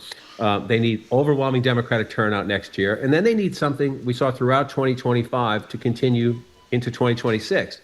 And that is a lot of Republicans, for whatever reason. A really smart Republican the other day said to me, Democrats are energized and want to fight Trump. Republicans have at least something to be mad about. Every Republican has at least something to be mad about. Maybe it's Epstein, maybe it's affordability, maybe it's Trump putting his name on everything, maybe it's Venezuela, because that's not the Trump they thought they voted for. So the Democrats there need overwhelming participation on their side, and a lot of Republicans to either switch, which is unlikely, or stay home. More than a perfect storm, but they think it's possible. I've rambled on about this. Let me put it this way. 6 months ago, they thought it was impossible. Now they think it's improbable, but that excites them because improbable is not impossible. So they're going to fight for it. It's a great report, actually. I learned a lot, and I think it's really important. John, returning for 1 second to the Congress going home and coming back maybe in January, every day there's another story of a Republican who says, in the House, they're going to sign a discharge petition on the Obamacare subsidies. Then we read that, 20, a significant bipartisan group of senators has been meeting behind closed doors to see if there can be an extension. I hate to be hopeful, but is there some hope, even if there are conditions attached, that these subsidies for the premiums will be extended come January? Look, I think the Republicans, again, I talked about them going home. The polling data is the polling data. But the reality of this situation, a lot of people have gotten the notice in the mail about their premiums being doubled or tripled. A lot of these deadlines kick in the end of the year, the middle of January, and some of them, depending on your state or depending on your personal situation, maybe a bit longer. Again, those members of Congress are home when their constituents are looking at the math here, right? Or looking at how we're going to pay for this. I just did a survey of all of our all-over-the-map voters. And one of the bipartisan things, it's still a huge divide over Trump. Democrats and Republicans fight fiercely over the immigration stuff. But there's a pretty bipartisan agreement that your costs are up a little bit. up a little bit or significantly in 2025. Even a lot of Trump voters said that. A lot of people saying they're spending the same or a little less this holiday season because of their affordability challenges. Several of them mentioning my healthcare premiums. I'm not happy about that. So I do think there's going to be a ton of political pressure on Republicans, especially those battleground Republicans who signed the discharge position. Will there be more of them even coming back saying, let's do something about this? Is the end result an extension of those subsidies? A lot of people in D.C. think it will be, inevitably, that a year or two anyway. Republicans will try to buy some time. I don't want to give false hope to people out there, but without a doubt, this is a giant issue when they come back. And again, it's part of, I just mentioned, Tennessee Democrats think there's something happening there, not just on their side, but they see the Republican base a little demoralized. Same issue here. Republicans breaking from Trump for survival purposes, and some of them say for good policy purposes. We don't. Here's the argument some of these Republicans are making, which I think is a good one. We would like an alternative. We don't like Obamacare, but we Republicans can't agree on one right now. And so in the meantime, why are we going to screw millions of Americans? So let's extend this until we can figure out a better way. Why are we going to hurt people? That's going to be the argument from those battleground Republicans when they come back in January, as it was when they signed the discharge position. We're talking to CNN's John King. So, John, here is a clip of the 60 Minutes report that Barry Weiss, the head of CBS News now, pulled from broadcast on CBS. And by the way, it's online everywhere. It aired and streamed in Canada. It's available. And this is the story. We talked a lot about this the last few days, about Sharon Alfonsi, the reporter, did a story about Venezuelans being deported to one of the cruelest prisons on the planet in El Salvador. The first voice you'll hear is translation of a guy who was one of the people sent to this prison. And then you'll hear Sharon Alfonsi. Here it is. When we got there, the Sukkot director was talking to us. The first thing he told us was that we would never see the light of day or night again. He said, "Welcome to hell. I'll make sure you never leave." Did you think you were going to die there? We thought we were already the living dead, honestly. And there's a lot of that in this 13-minute report. What do you make of what was done over at the once legendary CBS News, John King? I'm going to be careful because I'm not inside the room, so my answer will probably disappoint you. Pieces do get held at the last minute sometimes, and sometimes there's a good reason for that. I'm not in the room, and I do not know the process. I will say that from the outside and from some quick conversations with people I know who work inside CBS, this was handled horribly. If you had an editorial reason to hold the piece, why did they wait till the last second? CBS has a very long lead-up process. They announce their publication process. They have a standards and practices process. This is not, there was a car crash on Boylston Street. We got to get it on the 5 o'clock news. And you got to act quickly. These things are weeks in the making here. And so at the last minute, Barry Weiss decided, whoa, stop. And so mishandled it that they forgot that this thing actually goes out to the Canadian affiliates and is already out there on the internet. There are legitimate journalism questions being raised by journalists inside CBS about, wait a minute, is this you putting on the thumb on the scale for Trump? I get her argument that have we done everything possible to get comment from the Trump administration, but I also get their argument that if the answer to that is yes, we've told them repeatedly, and we've told everybody, and we've asked a third person and a fourth person, sometimes you got to do an end around. The White House is shutting you down, or Stephen Miller is shutting you down. So you just make sure they know. Right? You talk to 10 or 12 people outside the White House who talk to the president, and you say, does he know we're going to run this story without him in it? And if everybody at CBS is satisfied with that question, then that's not an answer. That's not a reason to hold a peace. If you never called them, that would be a reason to hold a peace. But they say that's not what happened. So this has obviously hurt morale there. This has put more pressure on Barry Weiss and her corporate bosses above her, I think, to be a little bit more transparent about the journalism side of this. She's new to heading up a huge operation. And so again, just like the Epstein files, I want to have some grace here. But the way this played out, the fact that the Canadian piece of it just tells me she needs a stronger team around here that understands the company she's trying to run now. Somebody to tell her that if you're going to pull the plug on this, here are the complicated pieces, including, by the way, we already streamed it out to Canada.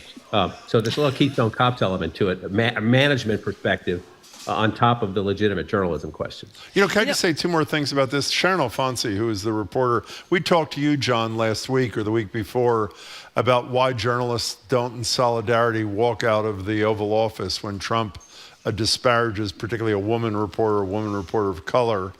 Sharon Alfonsi had the courage to write a very tough memo internally that's gotten out talking about, in her opinion, that CBS News, Barry Weiss, has given the president a kill switch on any story he doesn't like. But the second thing, which I think is very significant, the line is, and in this reporting, Alfonsi includes Caroline Leavitt, the press secretary for the president, who parrots the president's line from day one, 10 years ago. They're all rapists, murderers, and whatever other thing. That's who. And CBS verified the research in the story of a human rights group, the name of which I forget for a moment. Of all the men Venezuelans sent to El Salvador to this unimaginably cruel prison where they say they were tortured, 3.1% of them have violent convictions on their record, which means, for those who are math challenged, 97% of them do not. They're not rapists, they're not murderers, and they're not. So it's important reporting, and I think people should check it out. Right. And to your point, but look, this White House, including its press secretary you just mentioned there, say things constantly that are just simply not true, and they just keep repeating them, including about the so-called criminal records of, as you note, an overwhelming, the research on this, not just from the 60 Minutes piece, the research on this question about the people who've been rounded up and deported, and have their records been properly scrubbed. What you hear from the White House is very, very distant from the truth. Just one last thing about this. The same company that bought CBS, Paramount, and the ownership there is very, very tight with Donald Trump, as we know, is trying to buy in a hostile takeover Warner Brothers, which is CNN. And those of us, there's 3 cable stations. There's you, there's Fox, and there's MSNBC, now MS. MS Now. MS Now. Those of us who like to get more accurate news are nervous from cable about if they buy you guys too, then it's like he's got a major network, he's got Fox, and he's got CNN. If it comes to that, orchestrating the news, it's a scary prospect. You're trying to get me in trouble with heading into the holidays. Look, I don't know what's going to happen. And I've been through a number of these. Most of them have turned out fine. In my 28 years at CNN, no one has ever tried to tell me what to do or what not to do. That's a fact. Yeah. Have I ever been in meetings where they say, "Are you sure about this? Are you sure about that?" Yes. That's a good thing. We should scrub our journalism. We should challenge our journalism. If we're going to be skeptical about people in authority, we need people in our business to be skeptical about us and make sure we prove our points. And we've dotted every I and crossed every T and checked everybody for their comments and all that. So I have in 28 years of several different corporate iterations of CNN, I've been confident every day I can do my job. If that day ever comes where I'm not confident I can do my job to the standards I hold for myself, which are pretty high, and most of my colleagues, all of my colleagues, and you'll know the answer to that question, but I hope that never happens. Okay, so John, sort of whimsically, about a month ago, I said, are we both going to meet at the Super Bowl if the Eagles play the Patriots? And we both sort of half laughed. I would, if I were a betting person, which I'm not unless the Powerball is over $1 billion, which it currently is, I would say that's not impossible. You're the numbers guy. What would you say are the odds of my team and yours making it there? Hey, look, they're both in the playoffs, right? So that narrows the field right there, and you go from there on. I think the Buffalo experience, sometimes we've talked about this in many different contexts in life. Sometimes getting knocked down and getting humbled is good for you, and I think there was some evidence against the Ravens that the humbling that Buffalo gave the Patriots a week before might be a good thing, might be an important lesson. So look, can they get past everybody else in the AFC? It's a very different AFC than we thought it was going to be at the beginning of the season. I'll go back to the words I used in Tennessee. What we thought was impossible at the beginning of the year for the Patriots is now improbable, and maybe even a little better than improbable. So, amen. Let's go. I would love to. Your city to have to grease its poles, because that's what happens in its cities when those things happen. And I would love for Boston to be thinking about make sure the duck boats are ready. But we got a little ways to go still. Let's not get the cart out in front of the horse. 1 week at a time. So if we do meet at the Super Bowl, can we use the company credit card, or what's the deal? Yeah, I'll put it on Larry Ellison's bill. That's right. Yeah, do that. Apparently he's got a few billion. He can spare us a Super Bowl trip. Hey, John, it's great to see you. Merry Thank you, Christmas. John. Happy holidays. We'll see you in the new year. Yeah, Merry Christmas, Happy John. New Year. John, Happy thanks We've so been much speaking for your with time. CNN Chief National Correspondent John King, who's kind enough to join us every week. Coming up after this quick break, Michael Curry joins us to talk about 60 years of community health centers providing care in America, and also about the challenges for 2026, including the fact that I think it's 10,000 people have already said in Massachusetts they can't 10,000 afford already dropped, yep. their insurance, and they've dropped it. I'm Marjorie Egan. He's Jim Browdy. You're listening to BPR 89.7 GBH live from the Boston Public Library, streaming at youtube.com/GBH News.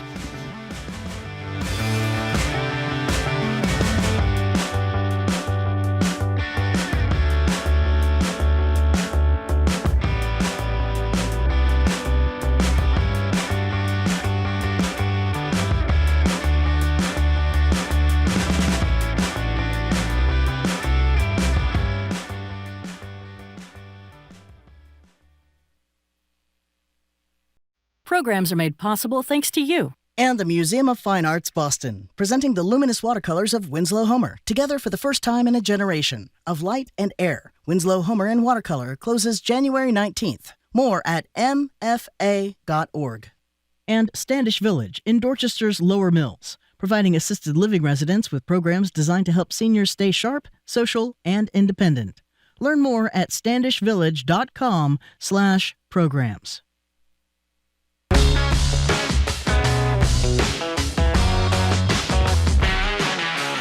Welcome back to BPR. Marjorie Egan, Jim Browdy, live at the library, streaming at youtube.com/GBH News. We're back here live tomorrow, but as Marjorie has explained, we'll only be live for the first 2 hours, 11 to 1, and then we got to go do something. And 1 to 2, there'll be a show, but it'll be a best of thing. So 11 to 1 live at the library, but 11 to 2 kind of show thing, and then we'll be back on the air on January 5th. On the 60th anniversary of the founding of the first community health center right here in Boston, by the way.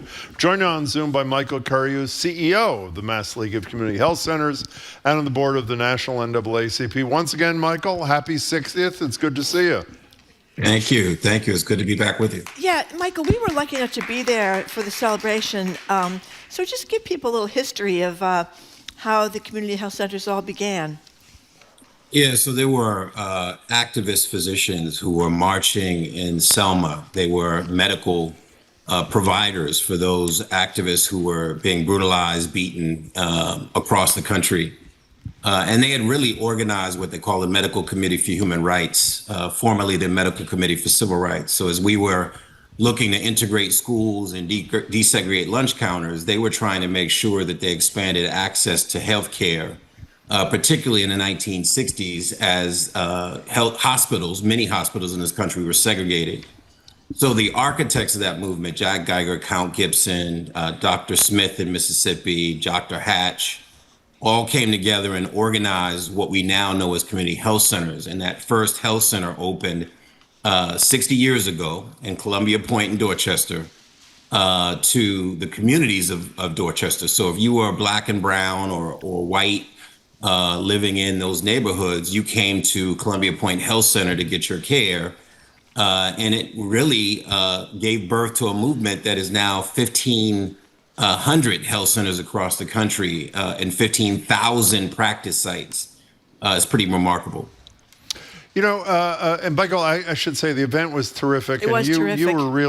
You were terrific, and Mayor Wu spoke, and the widow of Ted Kennedy spoke. It was at the Kennedy Institute. Yep. It was a really impressive day, and thank you for the invite. Great we were really happy hors to be there. d'oeuvres, those noodles. I didn't get any. Oh, too bad. I had 'cause yours, they were really actually. good. They were great. Yeah, it was great. So, Michael, we were talking to the governor a half hour ago, and we talked about the deadline for Connector signing up is today in Massachusetts. And 2 weeks ago, the head of the Connector said they were already down 10,000 people who dropped insurance, primarily because of this premium nightmare with the Affordable Care Act.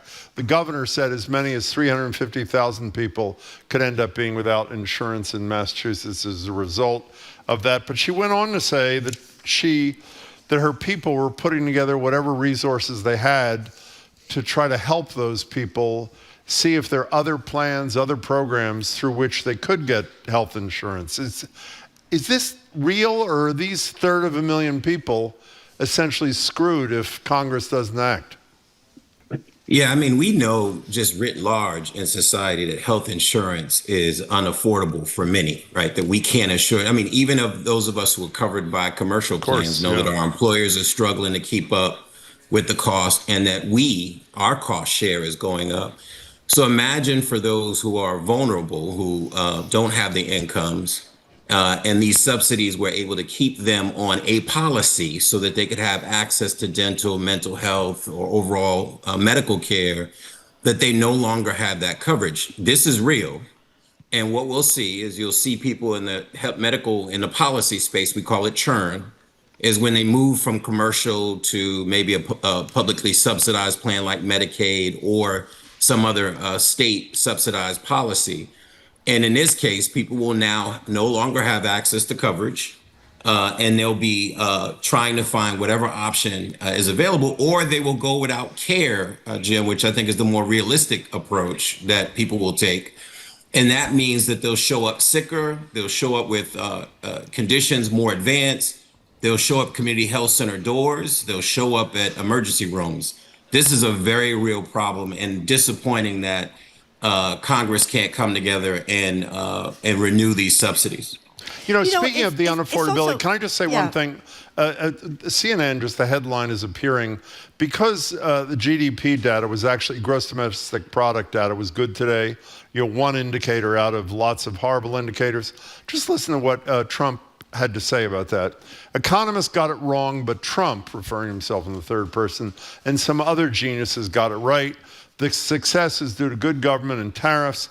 And quote, this is the key line, the Trump economic golden age is full steam ahead. When you hear that, what enters your head there, Michael Curry?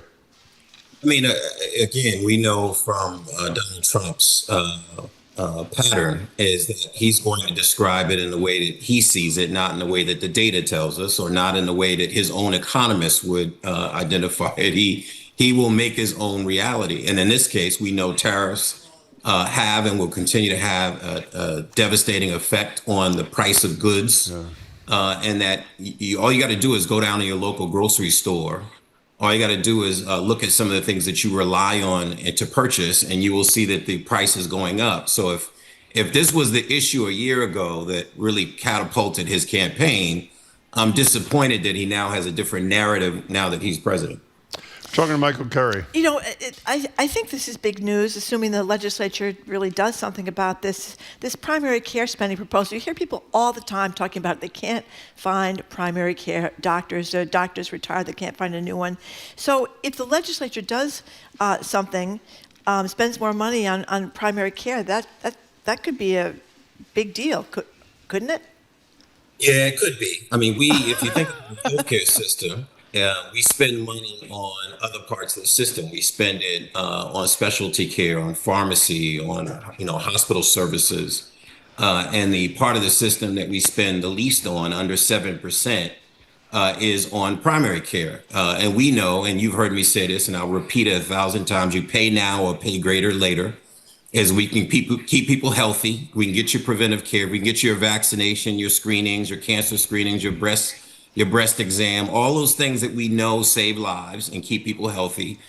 Then we stave off the costs further downstream in the system, right? We don't need as many hospital inpatient days. We don't need to have emergency rooms where people can wait multiple hours, if not days, to be seen, because we're not investing upstream and keeping people healthy or treating their disease early enough. So I'm super excited about the task force. I'm super excited about the members of that task force, super smart people who have a passion around these issues, who are policy minded, and they're coming up with some really phenomenal recommendations that I'm looking forward to reading over the next few weeks and months. But I think you sound like you're saying don't spend the money quite yet. Yeah, you're cautious. So, Michael, something else we discussed, we'll get back to healthcare in a second, we discussed with the governor, the forced departure of the head of the Convention Center Authority. And for those who weren't tuned in before, Prince Lobel Law Firm did a report a year or so ago saying there are a number of problems at the Convention Center Authority. Lack of diversity is one of them. They hire the first black director, and he gets a bonus 4 months ago. I assume that meant he was doing good work.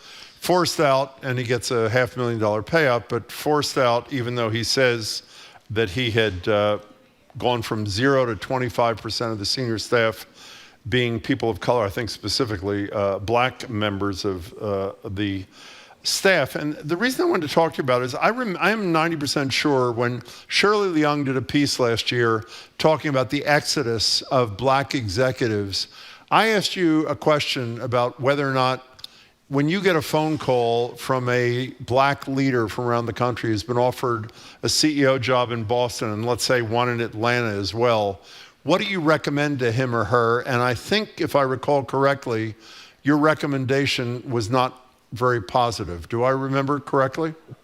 Yeah, well, I'd say it a little bit more nuanced, which is I'd tell them to come because I think we need that kind of leadership here. But I tell them to wrap yourself in people who live here, who understand the politics of Massachusetts and Boston, who know what racism looks like in Boston versus Mississippi versus California versus Texas. And I think part of what is as I speak specifically about Marcel Vernon Sr.'s example is I'm not sure he did that. I'm not sure if he had talked to folks like Manny Lopes, who is at Fallon, if he had talked to folks that I can think of, and I won't name them all, they would have told him our own individual experiences in Massachusetts means that you have to navigate racism here. You have to expect that you'll get some pushback from staff and your senior leaders because you're trying to hire more staff of color. I've had that myself, where staff have come back and said, oh, Michael hired an African-American or a Latino, one or two. And the perception was that I was making the organization black. One or two, Jim and Marjorie. I didn't say 15 to 20. One or two new leaders meant that I was making an organization black. So I think it's par for the course in Massachusetts that people are threatened by progress. Cleve Jackson, who used to work at Blue Cross Blue Shield of Massachusetts, was head of diversity. He used to say, what you're asking people to do is invest in their own demise. And of course, that's the zero-sum game argument, right? Is that people think that the more we have anyone else come in, it means less of us. And I think Marcel partly experienced that at the Convention Center Authority. I don't know all the nuances, whether it was also some issues with performance, but I do know that the reality is real for black leadership, and particularly black male leadership, that if you got to be very cautious about bending it and not breaking it. You know, you spoke to us a while ago, and we were talking about executives coming, black executives or other executives of color coming to Boston versus Atlanta. And I think you said you'd tell them they'd be better off going to Atlanta. Am I right about that? And if so, why? Yeah, I mean, ultimately, there's some things, and if I did say that, I want to change that. So I think that ultimately people come here, and if you want coziness, if you want to have the cultural options, and I think Boston's gotten better and Massachusetts has gotten better, depending on where you are. If you wanted to have like a political base behind you, if you wanted to have, I mean, there are other places where you just don't have to work as hard, and Atlanta might be one of those, Chicago. But the reality is Boston has some great things to offer. It's just we have a form of resistance here that doesn't look like anywhere else in the country. And if you are a black leader coming here, you got to have thick skin. We say that Boston politics is a blood sport. You got to come with your vest on, your gear on, and you got to be prepared to pull in your village of others who've gone through the same thing to protect, advocate for you. And unfortunately, some leaders of color who come here don't do that. You know, I just want to throw in, because I've been around a long time, and I was around when, the Convention Center Authority, Billy Bulger was in charge up at the State House at that particular time, and all of a sudden his longtime legislative aide, who I don't think was an expert in hotel management or convention centers or anything like that, Franny Joyce, became the executive director over there. It was for a long time seen as, it was like we used to joke about going on the Edison, full-time employment for people that were, what I am, Irish Catholics from South Boston. I'm not from South Boston. Well, you heard what I said to Governor Healey. There's some reports that Michael Flaherty wants the interim job. Yeah, a long time. And I can't help thinking that there's some hangover of that at the convention center? I don't know that, but it's certainly historically been very Irish. You know, what's interesting is my conversation on this convention center goes back many years, and I think several years, which David Gibbons and I had these conversations about the allegations against the convention center. He and I directly talked about them. I was interviewed as a part of the Prince Lobel Thai report around what was happening because of the NAACP convention coming to Boston, and what our experience was for the patrons, for the members who came here to participate in the convention. And then I've been engaged in a conversation of who should take the leadership role, and it should be a person who can navigate those issues. I am disappointed that Marcel Vernon Sr.'s tenure was so short. I'm discouraged, but I look forward to conversations with our governor and others about how to move forward and make sure that we have a permanent leader in that position, preferably a leader of color and somebody who can resolve and address these issues. Well, one last thing. We asked the governor about the future, and correct me if I'm wrong, Marjorie, I think her position was the board, she defers to the board, even though she picks 7 of the 13 members. And I asked her if, for example, when they got rid of Vernon, did they run it by her? And she said, I think she said she had some advance notice, but she defers to them. Is that real, or when a governor, including this governor, controls the majority of a critical board that is a pretty controversial issue, particularly for one running for re-election in a year, does she make the decision as a practical matter, or does she defer to the board members? Yeah, well, all due respect to our governor, I think ultimately the board makes the decision, makes the recommendation, and then they reach out to the governor with their recommendation or what direction they're leaning in. Of course, you want a governor, mayors to have some ultimate say in an action. So I think for our governor, the board would do themselves a service to say, hey, governor, here's the action we think we're going to take. What do you think? And I'm sure that happens in the Commonwealth. Again, credit to Marcel having a black head of HR, a black chief procurement officer, and a Latino head of auditing. He did make some progress in his short tenure. It's just unfortunate how it all played out. I'm talking to Michael Curry. So I'm not sure what to make of this, because we all remember that Mass General Brigham went through the largest layoff in its history just earlier this year. But they are now in the black, back in the black. Globe was reporting out the other day. So I guess that's good news, but then they had this massive layoff, so I don't know what to make of it. I mean, healthcare generally is hurting, right? We know in the healthcare sector, tied to that conversation around primary care, that, it's hurting. Health plans are hurting. Hospital systems writ large are hurting. Pharmaceutical companies, some are posting less profits. Health centers are on the margins as well. It just shows that Mass General Brigham, credit to Ann Klebanski and that leadership team, have done some things that, including layoffs, that have really repositioned them financially. But that's a significant amount to report in net revenue for an organization of its size when everyone else is struggling. So I think, again, credit to them. But it does beg the question on what's ailing our system and what is the responsibility of our larger systems to help us through this period of time. Well, what's the answer to that question? I mean, the Globe does make the point that while the most elite, and I don't mean that in a pejorative way, the most elite hospital here and one of the most elite in the country, MGB is finally in the black, that the rural hospitals, the smaller ones, the independent ones, are really struggling, as you were inferring a second ago. Is there a responsibility on the part of the big boys and girls to help the smaller ones? Is that what you're suggesting?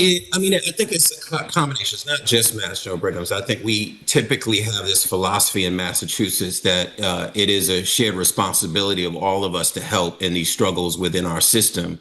And that's why we have assessments on hospitals, assessments on health plans. That's why we have employer responsibility. We have a different view in Massachusetts, which is that we are in this together. And if we want a system that makes sure that vulnerable people have access to services, that we could try to curtail costs, that we have to do that together. I think, I expect Mass General Brigham's and their system to continue to explore ways to support the overall healthcare system in ways that they can. You know, one big picture question. You know, we've been talking all about the Obamacare subsidies are going to be gone, or they already are gone. People can't afford that. They're getting off their insurance in Massachusetts because they can't afford it. People in privately insured, their health costs are going up. The hospitals are in a mess. I'm wondering, it's not going to happen with this president and this Congress because the Republicans have not been very helpful since Richard Nixon a million years ago on health care. But do you think that we're close to a point where people say, we got to do something dramatic because everything's falling apart? I mean, like single payer or something. Is there some tipping point where we say we can't do this anymore? Yeah, I mean, when you think about what the average person goes through is that you can't afford to pay for your pharmaceuticals, your drugs that you're prescribed by your physician. You go to the emergency room right now, you might sit in the emergency room for hours, that you can't get your eyes or your teeth taken care of, or you might not go in for that mental health challenge that you're having. I think the more Americans become unweathered to the fact that these things are not natural, they're not acceptable, then they will be drawn to advocating with their elected officials to do something about it. Disrupting our healthcare system is one of the most challenging things. I channel my friend Steve Walsh, the Mass Hospital Association, when he talks about really doing something different with our healthcare system. It's a huge challenge because the system has become complacent and reliant on the way we do things today. So Marjorie, I have hope that the more disgruntled the consumer, the patient becomes, then it'll give us the political will to do something. And whether it's single payer or some expanded version of Medicare, whatever that solution is, we need to start thinking with all deliberate speed around how to get there. You know, we only have a minute left, but from the large picture to the smaller picture, Governor Healey mentioned that she had appointed you to co-chair the task force that is looking into the closure of Kearney Hospital. We were talking about Ralph De La Torre and Stewart. Where are we? Where are you, Michael Carey, on this? Yeah, there are some conversations we've actually picked up pretty heavily in the last few weeks around some proposals around what could go on the site, and developers that are in play and presenting proposals, and they're fielding interest in what the site needs. And they've done some additional surveys of communities to see, on top of what we did as a task force, they've done some additional surveys. So we've recently sat down with them, gathered their data. They're talking with health centers, as an example, about what health centers need and want on that site, and what is the mix of tenants, if you want to call it that are needed on that site in healthcare. You know, one of the things you don't want to do is put on that site entities that don't serve the needs of the community and won't survive because of the financing of healthcare in Massachusetts. So whether you have specialty care, mental health services, whatever it is, primary care, is all being debated and discussed right now. Keep us in the loop. Happy holidays. Merry Christmas. Yeah, Merry Christmas, See Michael. you soon, Michael. Thanks so much. Thank you very much. Thank you for being there for our 60th. Oh, great to meet your fiance, too. Yeah. That was great. She loved sitting next to the two of you. We had a great time. What a wonderful woman you're marrying. That's great. We've been speaking with Michael Curry, CEO of Mass League of Community Health Centers, on the board of the National NAACP. Coming up after this quick break, this is not your mother's Christmas soundtrack. Every year on Christmas Eve, GBH seeds its airwaves to radio programmer the legendary Oedipus for some of the stranger, less heard tracks of the holiday season. Oedipus joins us next to talk about what you can hear tomorrow night, Christmas Eve. I'm Marjorie Egan. He's Jim Browdy. Listen to BPR 89.7 GBH live from the Boston Public Library and streaming at youtube.com/GBH News.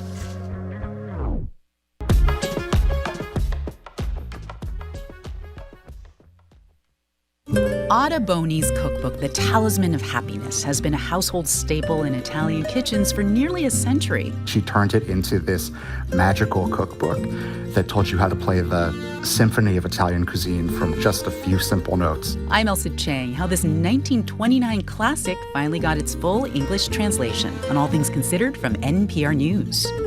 Today at 4, here on GBH News 89.7. Support for our programs comes from you. And Concord Park, a Volunteers of America senior community in Concord, Mass., offering seniors the privacy and independence of their own apartment home, as well as care and support to help meet their needs now and as they age. ConcordPark.org. And PNC Bank, who believes when you pay attention to the details, amazing things can happen. Like when you check the pockets of a jacket you haven't worn since last fall and find $20. PNC Bank. Brilliantly boring since 1865.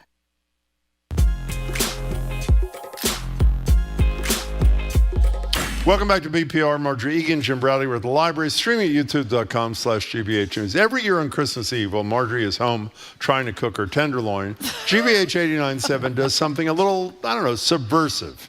While the rest of the radio stations are stuck in an inescapable tunnel of Mariah Carey, the Rat Pack, radio programmer and legendary Boston radio guy from BCN and beyond, Oedipus, takes our listeners down a different path. Christmas Eve with Oedipus has become something of a tradition for the station. 6 hours of non-traditional holiday music heard only once a year and centered on peace, love, and understanding. I remember those things. The man of the hour joins us now.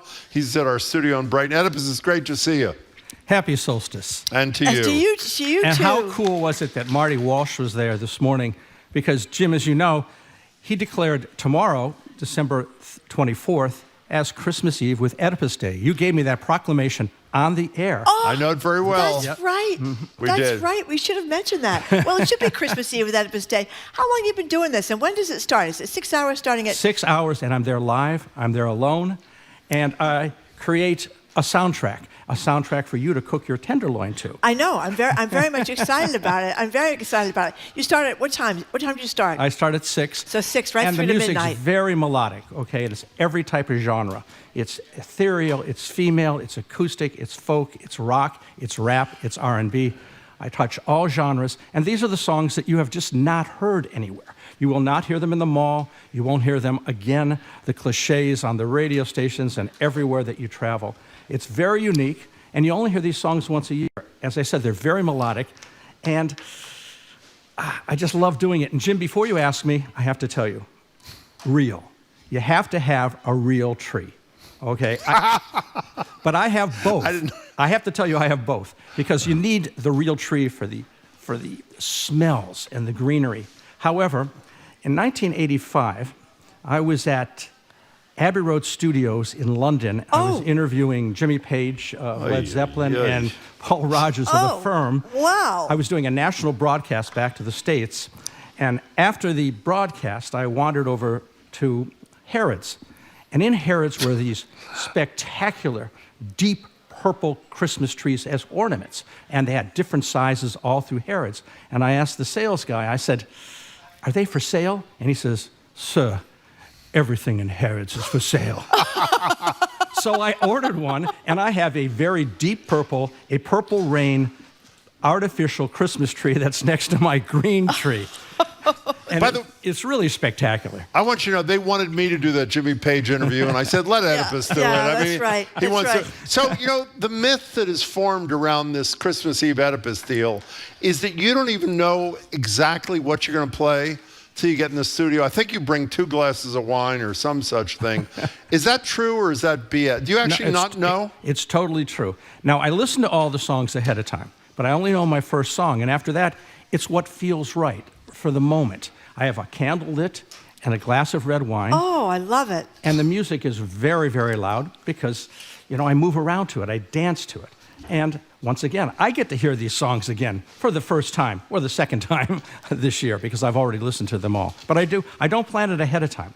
Except for your first song. Except for the first song. Want to tell us what it is? You're going to surprise us. It's a surprise. Going to surprise and plus, us. you wouldn't know it because all these bands are relatively obscure because, once again, they're not played in the mall. Yeah. Well, that's like the Christmas albums. Everybody's got a Christmas album, and 90% of them are pretty bad, aren't they, these Christmas albums? They're just, I listen to at least 1,000 songs every year, and most of them are just dreadful. Or karaoke versions of the same old standards over and over again. Yeah, exactly. Exactly. That's what they are. But Marjorie, cooking to this show is, people do this all over. There's a guy in Florida, a gentleman in Florida who makes his pies to the show. I have listeners in Thailand, Kenya, Europe, across the U.S., into Canada. It's really, this show has spread all over the world. That's wonderful. By the way, I have listened last year. It is So great. have I. It is really, really great and you full learn, of spirit and and life. you hear about it's a lot great. of, you should say, you hear a lot of bands and a lot of people you never heard of before, so you can put them on your own list of music to listen to. And I try to also give the history of Christmas. I mean, Christmas has its derivations in the Saturnalia. I mean, it's not a Christian holiday. Not at all. It's all about the return of the light. Yeah. I mean, Jesus was not born on the 25th of December. He wasn't? No, Constantine decided to do that, in the 4th century. He said, okay, because he had converted to Christianity, and because it was close to the Saturnalia, he said, let's make it December 25th. And that used to be, by the way, the solstice. But because of leap years, it's now on the 21st. Let me tell you we something. gotta go. Not only great music, you're going to learn a lot. We'll be listening. Oedipus, it's great to see you. Congratulations on a great Christmas Eve for so many Thank you, people. Martha. Oedipus, thank you for Jim. joining us. And we're going to bump out on something from last year's Oedipus Christmas Eve playlist, Detroit Juniors, whoever they are, Christmas Day. You guys rock. You're Thank pretty you. good yourself, Oedipus. Great to talk to you. What's coming up, Marjorie? Coming up is Trenni Casey, NBC Sports Boston. She's going to talk all about the Patriots and a bunch of other sporting news.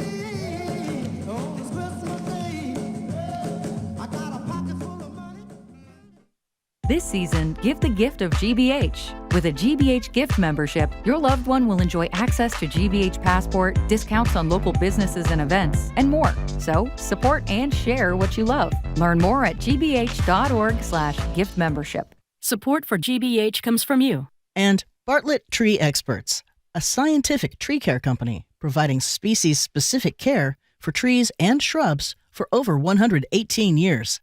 More at bartlett.com.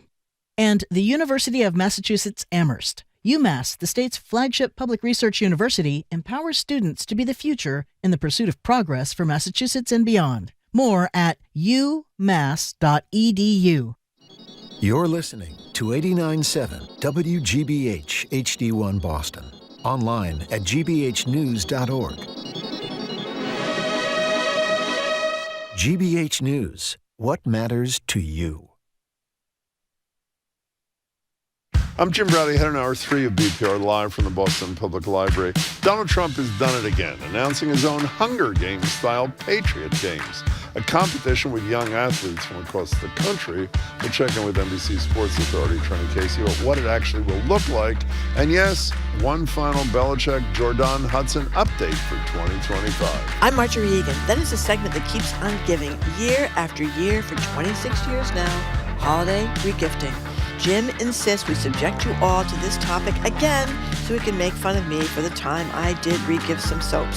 The phone and text lines are open. When is it okay to regift? And where do you stand on gift cards, Yankee swaps, whatever holiday thing you feel like calling about? And how about Elster, the salvation of millions of holiday gift givers? That's next on the third round of BPR 89.7 GBH. Jeffrey Epstein. These contain hundreds of references to President Trump. The DOJ said the nearly 30,000 documents contain, quote, untrue or sensationalist claims about Trump. NPR's Luke Garrett reports. In a 2020 email, an unidentified federal prosecutor said flight logs show Trump had flown on Epstein's private jet, quote, many more times than previously reported between 1993 and 1996. Another file shows a 2021 subpoena to Mar-a-Lago for employment records during the investigation into Ghislaine Maxwell, Epstein's co-conspirator and a convicted sex offender. Other documents include a 2019 letter supposedly sent by Epstein to convicted sex offender Larry Nassar, the U.S. gymnastics team doctor. The letter mentions, quote, our president, though it's unclear whether the DOJ verified whether this was in fact written by Epstein. These documents continue a piecemeal release by the DOJ, despite Congress requiring them to make all the files public last Friday. Luke Garrett, NPR News, Washington. Meanwhile, President Trump is commenting on the photos and documents being released related to Epstein. He's in many of them. After announcing a new golden fleet of Trump ships yesterday at Mar-a-Lago, he told reporters it was, quote, terrible to see photos of another former president. Bill Clinton's a big boy. He can handle it. But you probably have pictures being exposed of other people that innocently met Jeffrey Epstein years ago, many years ago. And they're, highly respected bankers and lawyers and others. The Epstein Files Transparency Act required the Justice Department to release all documents by last Friday, and so it isn't clear how much the DOJ still has or when everything will be made public. The Food and Drug Administration has approved the first version of a popular new class of weight loss drugs that can be taken as a pill. NPR's Rob Stein has that story. The FDA approved a new form of the weight loss drug Wegovy that people can take as a daily pill. Until now, these so-called GLP-1 drugs for obesity could only be taken as weekly injections. The Wegovy pill seems to work about as well as the Wegovy shot. The pill will become available early next month. The starting dose will cost about $149 a month for patients paying out of pocket, which is less than the shots. GLP-1 drugs mimic a natural hormone that makes people feel full and have revolutionized the treatment of obesity. A competing GLP-1 pill is expected to be approved soon. Rob Stein, NPR News. Parts of regions in Ukraine have been left completely without power after another record drone and missile attack by Russia. You're listening to NPR News from New York. And from the GBH Radio Newsroom in Boston, I'm Judy Ewell. Public health officials in Boston have issued a flu warning. They're reporting an early spike in the number of children and teenagers diagnosed with the flu. The city's Public Health Commission says there's a 114% increase overall in recently reported cases of the flu, with an 83% increase in flu infections for children under 5. Officials say flu cases increased 217% for those between the ages of 5 and 17. And they say the uptick in cases is happening 1 month earlier than last season. Boston Public Health Commissioner Dr. Bisola Ojikutu says it's not too late to get vaccinated. She says flu spreads easily over the holidays when people spend time together indoors, and that vaccine is recommended for everybody 6 months and older. Massachusetts residents face a deadline today to sign up for medical insurance through the state's Health Connector. GBH's Hannah Reale reports. Health insurance premiums are going up now that federal subsidies under the Affordable Care Act are expiring. Here in Massachusetts, you have to have health insurance under state law. Otherwise, you'll face a penalty when you file your taxes. While the deadline to get Health Connector insurance that starts January 1st is imminent, enrollment is open for another month. But if you wait, your plan won't kick in on New Year's Day. You can find more information at mahealthconnector.org. Hannah Reale, GBH News. You may want to check with your airline if you plan to travel out of Logan Airport this afternoon or you go to pick up a loved one. 83 flights are delayed, 6 flights are canceled. That's according to the travel web. So far, it's cloudy without a lot of snow in Boston. There is a chance of snow and cold rain, 37 degrees. This is GBH. Support for NPR comes from NPR stations. Other contributors include Progressive Insurance, home of the Name Your Price tool, so drivers can see coverage options at Progressive.com or 1-800-PROGRESSIVE. Price and coverage match limited by state law. And the listeners who support this NPR station.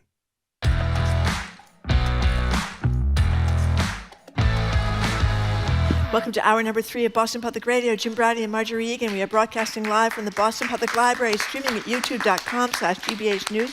Thank you. We'll be back here live tomorrow from 11 to 1. Then we're going to be on tape from 1 to 2 because we're getting out a little bit early because tomorrow is Christmas Eve. But we'll be back to live programming on January 5th. Hello again, Jim. Hello again, Marjorie. We're joined now on Zoom by Trenni Casey, anchor and reporter for NBC Sports Boston, and a Jordan Hudson expert. We know that. It's great to see you, Trenni. How are you? Hi, guys. How are you? We're good. Are you in Wisconsin? No. By the way, I can hear myself. I know we have that problem. Don't worry about it. It's not your fault. I'm gonna try. Oh, that's a little better. I know we had to take our dogs for training, and we just got back, and the little one gets a little car sick, and he puked in the car. So I'm glad that I didn't try to get to the library on time because I never really appreciate that. Thank you. So he's sweetly sleeping next to me now. Good. Look at him. There he is, out of focus. Yeah. Go ahead. I read this New York Times story about how tickets prices for sporting events in the United States have become so expensive. And I thought, once again, we are a bunch of suckers, around here. We can't afford anything, can't afford food, can't afford health care. Tickets, which are a luxury to begin with, well, they didn't used to be a luxury, they used to be reasonable, are through the roof. But other places don't put up with this. Trenni. I mean, Marjorie, I feel like we put up with so much that other countries don't put up with. Yeah, no kidding. It's just like we accept our lot in life. But the parallel that they drew in the New York Times was to like Premier League soccer. They tried to raise prices, I believe in 2016, and soccer fans revolted. And they revolted to the point where, you know, the Premier League teams and owners said, okay, we back off. We're not gonna raise prices. Like you can go to like a Manchester United Man City game for like €70 or £70 or something. Could you imagine going to a Lakers Celtics game for $70? Like you'd be sitting outside with like a TV in front of you. I mean, but people will pay it here, and so they keep raising prices. And unless we stop going to games or pitch a fit, it's not going to change. Well, it talks about a 300% rise in prices from 1991 to 2023 of NFL, NBL, MLB baseball games draws. That is enormous. The average NFL ticket, it says, now costs $300. I want to go back. We talk a lot about protest on this show and about how we occasionally get our act together, but it's very occasional. I know that upsets a lot of people, but it is what it is. Listen to the beginning of this piece. These soccer football fans, whatever you call them, in Liverpool are really upset, as Trenni was saying. Huge increase in prices. Around 10,000 fans walked out of the game, walked out of the stadium 77 minutes in. I guess they're 90-minute matches, whatever they are. Yep. It was over. And as they're leaving, they're singing to the club's American owners, "Enough is enough, you greedy bastards." I love it. And they got a reaction. I love it. They say somewhere in this piece that the ticket for the league, which is arguably one of the most important sports leagues in the world, are almost constant 10 years later than they were when all this stuff happened. So the bottom line is, it's the same thing as we're patsies. They also say, one last thing, we discussed with you last week how out of control the FIFA prices are, and they say FIFA's doing what the market will bear. If the World Cup was in another country, they wouldn't be screwing people like they are here because they know people will pay the prices here. I'm sorry. Again, I feel like every week I draw a parallel to Taylor Swift. Feel free. But I saw Taylor Swift in the U.S., and I was lucky enough to get tickets face value. But when I wanted to go see her again, if you wanted to get tickets on the secondary market in the United States, nosebleed seats were starting at $1,200 a ticket. If you wanted good seats, they were $5,000 to $10,000 a piece. So you know what my best friend from college and I did? We went and saw her secondary market in Portugal. Now there was an increase in prices. We did, yeah. We went to Lisbon to see her, and while we paid more than face value, it was about what we would have paid to see her here for face value, but that was on the secondary market in Portugal. So as I always like to say, it was just cheaper to go all the way to Portugal to see her. Do you remember the great story? It's not international. Callie told us when no one could get tickets to Hamilton and they were unaffordable, she and a group of her friends who she spends a lot of reunion time with, I don't know if it's formal reunion from Wellesley or wherever it is, they flew to Chicago, had lunch, I think, went to see Hamilton, and then flew back, and it was cheaper than doing here. But they go on to say that one of the things, this is a great New York Times story, which you might want to check out, how U.S. sports tickets got so expensive and why it shocks the rest of the world. They say a lot of this started with dynamic pricing, and I wasn't aware when it began. It began with the San Francisco Giants. It's a baseball team, for those who don't know, and they pioneered it, and that's where you change prices based on demand kind of thing, and that's what happens at a lot of particularly concerts, right? And I guess huge sporting events.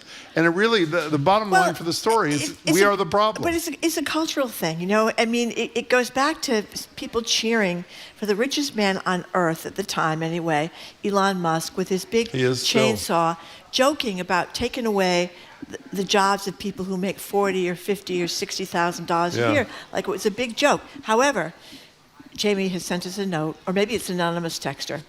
You know where the ticket prices are always free, Jim? No, I don't. At the Boston Public Library to watch our show. Oh, there you my go. God. There you go. We're doing our little tiny part. No, but let's be honest. If we could charge you, we would. We would. That's true. You know, we don't. So we just. That's okay, right. Can we move on to something? I'm not sure if we should dislike this, because you got to be suspicious about anything that Trump does. The Patriot Games are coming next year. One young woman, one young man from all 50 states. He, of course, has to throw in an anti-trans comment. And here's the cold open from SNL. This is the brilliant guy who plays Trump. SNL's Trump Christmas address, cold open this weekend, talking about the Patriot Games. They're saying, sir, you're doing Hunger Games and you know how that book ends. And of course I don't, because book. I don't like to read and frankly might not be able to anymore. We'll be looking into that very shortly. If you didn't hear the applause, he says, so we're doing the Hunger Games. Do we have any idea what this thing is that he's proposing? Oh, wait, do you not know what the Hunger Games are? No, that I know. What do do we know anything about the Patriot Games? So it's supposed to be part of the 250th, and it's not. Listen, I mean, you'll be representing your state, but doesn't mean that you're like going to get more money from the government or anything, or no one dies. To the best of my knowledge, no one gets killed. No one dies. Like in the actual Hunger Games. But I mean, who knows, guys? There is still like 9 months until this happens. But what are they doing? 7 months because things what are they going to do? They're going to do like physical. It's kind of like Olympic-like. It's going to be like physical competition, like athletic physical competition among youth of America. Come to it's physical feats. It's like I don't think it's like the presidential fitness test. They didn't go into great detail as to what. Not shocking. This administration doesn't go into great detail. They didn't go into like what the events would be. They just said it was going to be a physical / athletic competition among one man and one woman, one boy, one girl from all 50 states and territories. So the only thing we know for sure is they'll all compete. Like, I don't know, is they going to be like pull-ups and push-ups and 50-yard dashes? They're all going to be competing against RFK Jr. and Trump's going to be in the women's locker room. Those are the only things we know for sure about this. You read his line from Saturday Night Live when he talked about the best way to distract from the Epstein files? No. This is what the guy that plays Trump said on Saturday Night Live. The best way to distract from the Epstein files? I know. I'll invite a bunch of teenagers to my house, and that'll help. So they're going to be teenagers. They're going to be teenagers at the Patriots game. Okay, we've tried to be responsible. We've waited this long to talk about the latest in the Belichick Jordan. I'm embarrassed I missed it. I missed this. There was a Vice media documentary. It's called Out of Bounds, and the first episode aired on the 16th. And here in the first episode focused on the now infamous ring cam footage. You may have to explain what that is in a minute of Bill Belichick. Here's the part of the report. Ring camera of the greatest coach of all time. Maybe on the back porch. Is this a walk of shame? Old guys have sets. Breaking news. Whoa, that's what's happening? Hey, congrats to Bill. Congrats, Bill. Thank you. The door cam footage, it made him human and also a little like, oh, Bill could be fun. My feeling was like, I don't know the person in this footage. This does not square with anything I thought I knew about Bill Belichick. And I was like, kind of interesting. Is there more to him? Is he like a little freakier than I thought, you know? Describe what the ring camera video was that we all had the misfortune to see. Yes. So when Bill Belichick and Jordan Hudson first started dating, rather, I think, than hang out at each other's houses, they rented an Airbnb. I forget which town it was in. I do too. Was it like Revere or Lynn or something? I feel like. I thought it was Rhode Island. I don't know. I thought it was on the water or something. Well, it wasn't on the water. That's why I thought maybe like on the North Cape, Shore, maybe? like Revere, whatever. Okay. It doesn't matter where it was. But the couple who rents it out has a ring camera, and there was video that was found on it of Bill Belichick shirtless going to move his car or do something in the morning after he had spent the evening with his girlfriend, Jordan Hudson. But this sort of was like the first of many sort of tipping off points of this relationship with a much younger woman.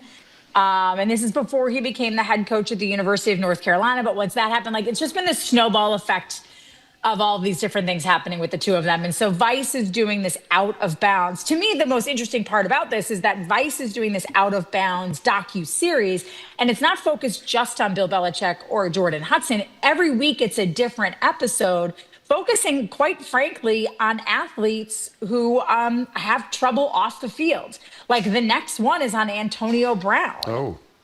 I remember him vaguely. Yeah. Isn't he charged with attempted He's with murder at the moment? He's charged with something? attempted murder. So that's what kind of series this is. And they are focusing essentially on the downfall of Bill Belichick, whether it's scandal off the field or his team's, inability to win games on the field. But that's what they're focusing on, how this once revered coach in New England has now sort of fallen from grace. So I don't think it's a docu-series that they're probably all that proud of being a part of.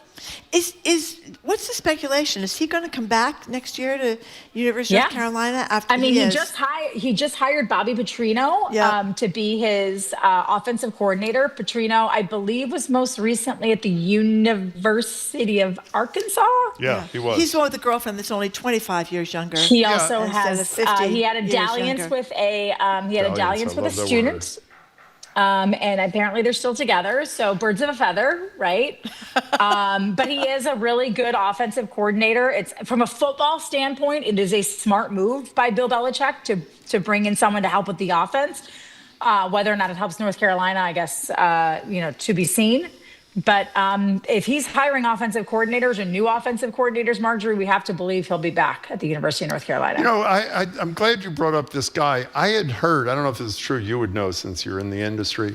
I heard a requirement for any coach to work at UNC under Belichick is their girlfriend has to be at least 50 years younger than they are. Is that No, she's only 25 years younger. Oh, only 25 years younger. I think so. Isn't it 25 years?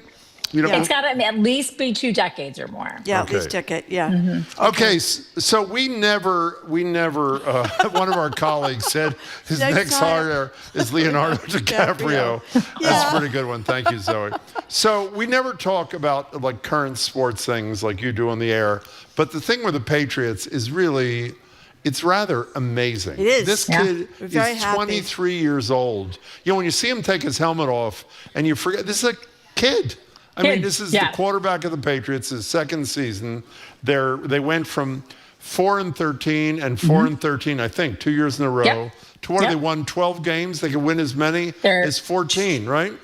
They're 12-3 right now. I mean, they most likely will finish this season 14-3. It's unbelievable, actually. And that fourth quarter, unbelievable. Drake May's fourth quarter, reminiscent of Tom Brady's fourth quarters with these spectacular turnarounds, right? Marjorie, it is, I think, one of the most unheard of turnarounds in sports.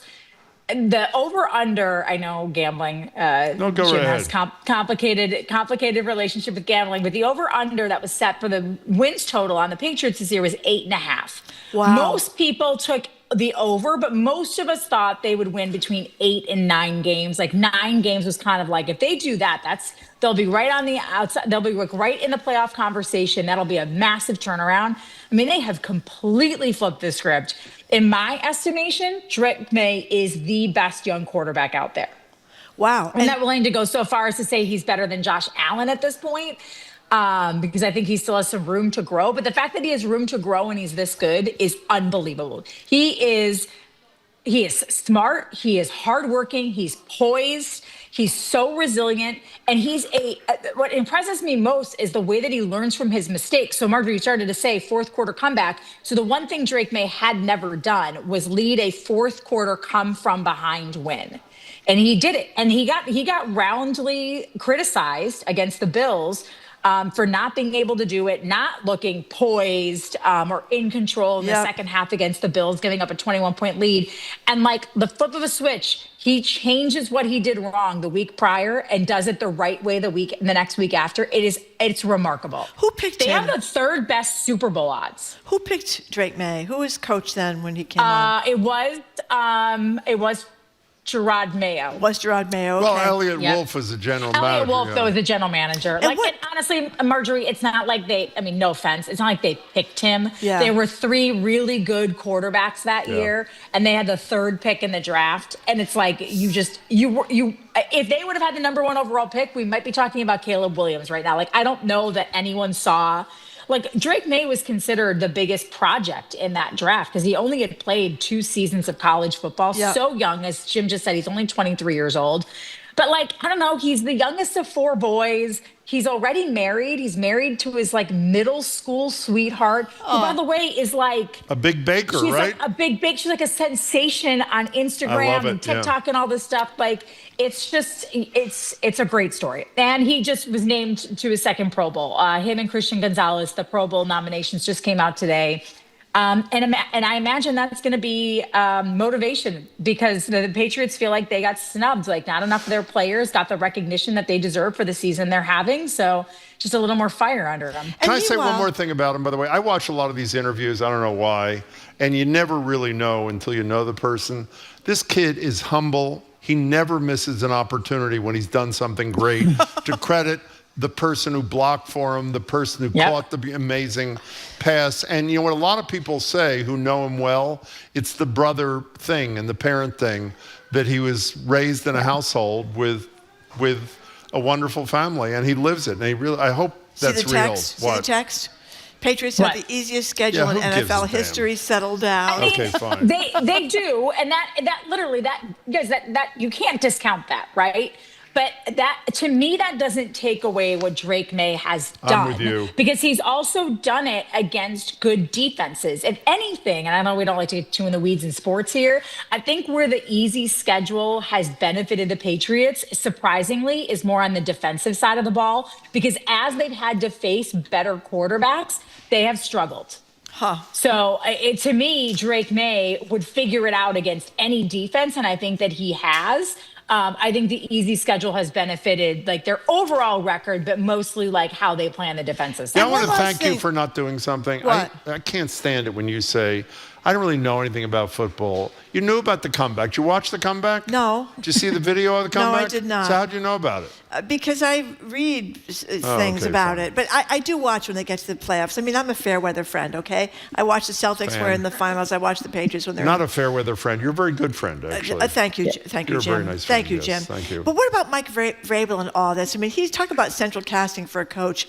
You see him on the sideline. He really inspires confidence, you know? I mean, he's just done a tremendous job of instilling a culture, a work ethic. He is known as a player's coach. Like, I don't know how often you guys listen to like his press conferences.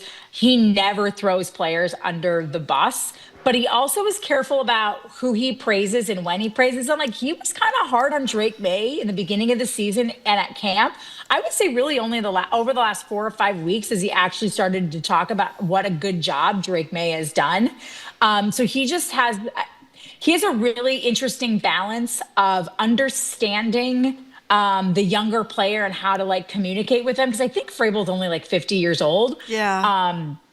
While also being a disciplinarian and not allowing these guys to slip and accept like a half effort. Okay, we've done this once before, but I'm going to cite what is one of my favorite statistics in the history of professional football. Marjorie, Mike Vrabel, she knows the answer, so we'll do it with you. I don't know the Mike answer. Vrabel was a defensive player on Super Bowl winning teams.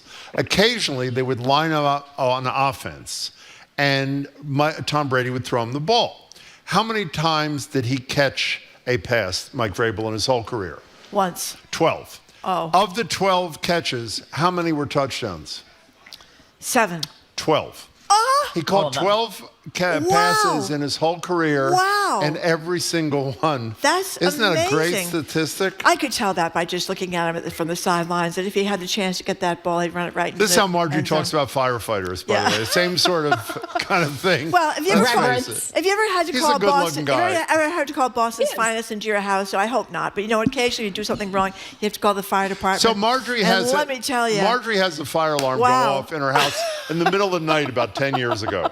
And the firefighter, I don't know anything about it, obviously. She calls me the next morning. She says, I'm going to be a little late. I said, why? She says, the fire alarm went off. I said, is everything okay? She said, everything's fine. She says, it was the middle of the night. The fire alarm came off. The fire department showed up in 5 minutes. And I'm about to ask her. All 6 of them. About what the problem was. And she said, you should have seen these guys. You should have seen The first firefighter comes yeah. in. Oh my God! And the second with the boots and the outfit.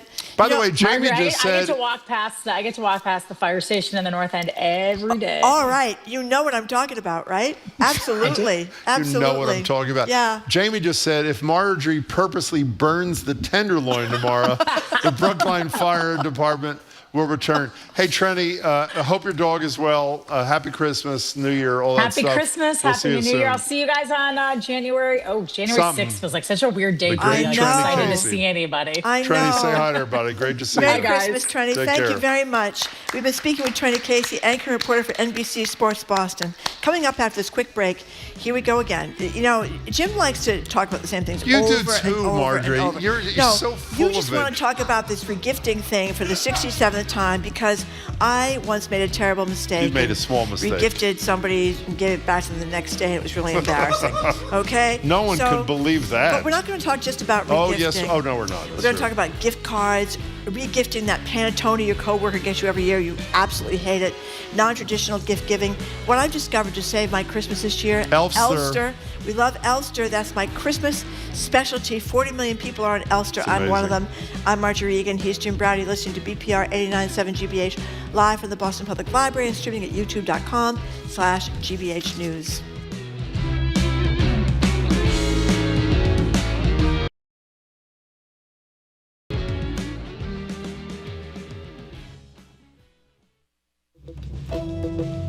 I'm Tori Bedford. Coming up on GBH's All Things Considered, a former Stoughton police leader accused of an inappropriate relationship with Sandra Birchmore has been stripped of his certification. Plus, the Extra Point, our year in review. We're looking back at the moments that define New England sports in 2025. Those stories and all the day's news starting at 4 on GBH's All Things Considered. Our programs are made possible thanks to you. And Boston Children's Museum, presenting their 10th annual Winter Experience, Snowmazing. Activities include a sock skating rink, a Northern Lights-inspired art installation, and a winter book nook. Tickets at bostonchildrensmuseum.org. And the Delaney at the Vale, a luxury senior living rental community for adults 62 plus, committed to providing residents a lifestyle shaped by choice and connection, allowing for a personalized retirement experience. DelaneyAtTheVale.com.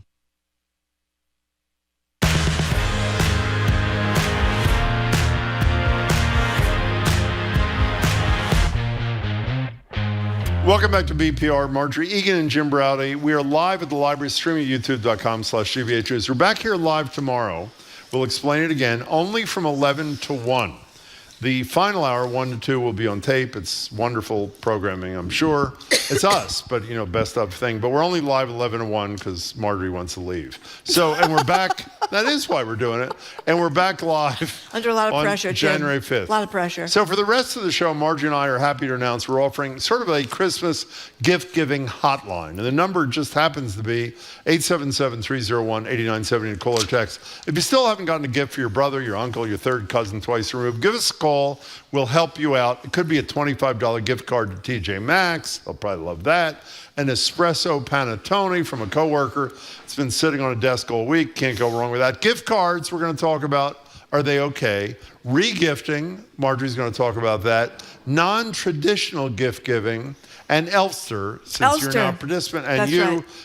time is running out. I was going to say snow's on the way, but maybe it's not on the way. I hope it's on the way. In any case, 877-301-8970 is the number. What do you want to start with, Well, Marjorie? I want to point out that from no better expert on all things having to do with home behavior, Martha Stewart has written a whole piece, Jim, that says that there's nothing wrong with regifting.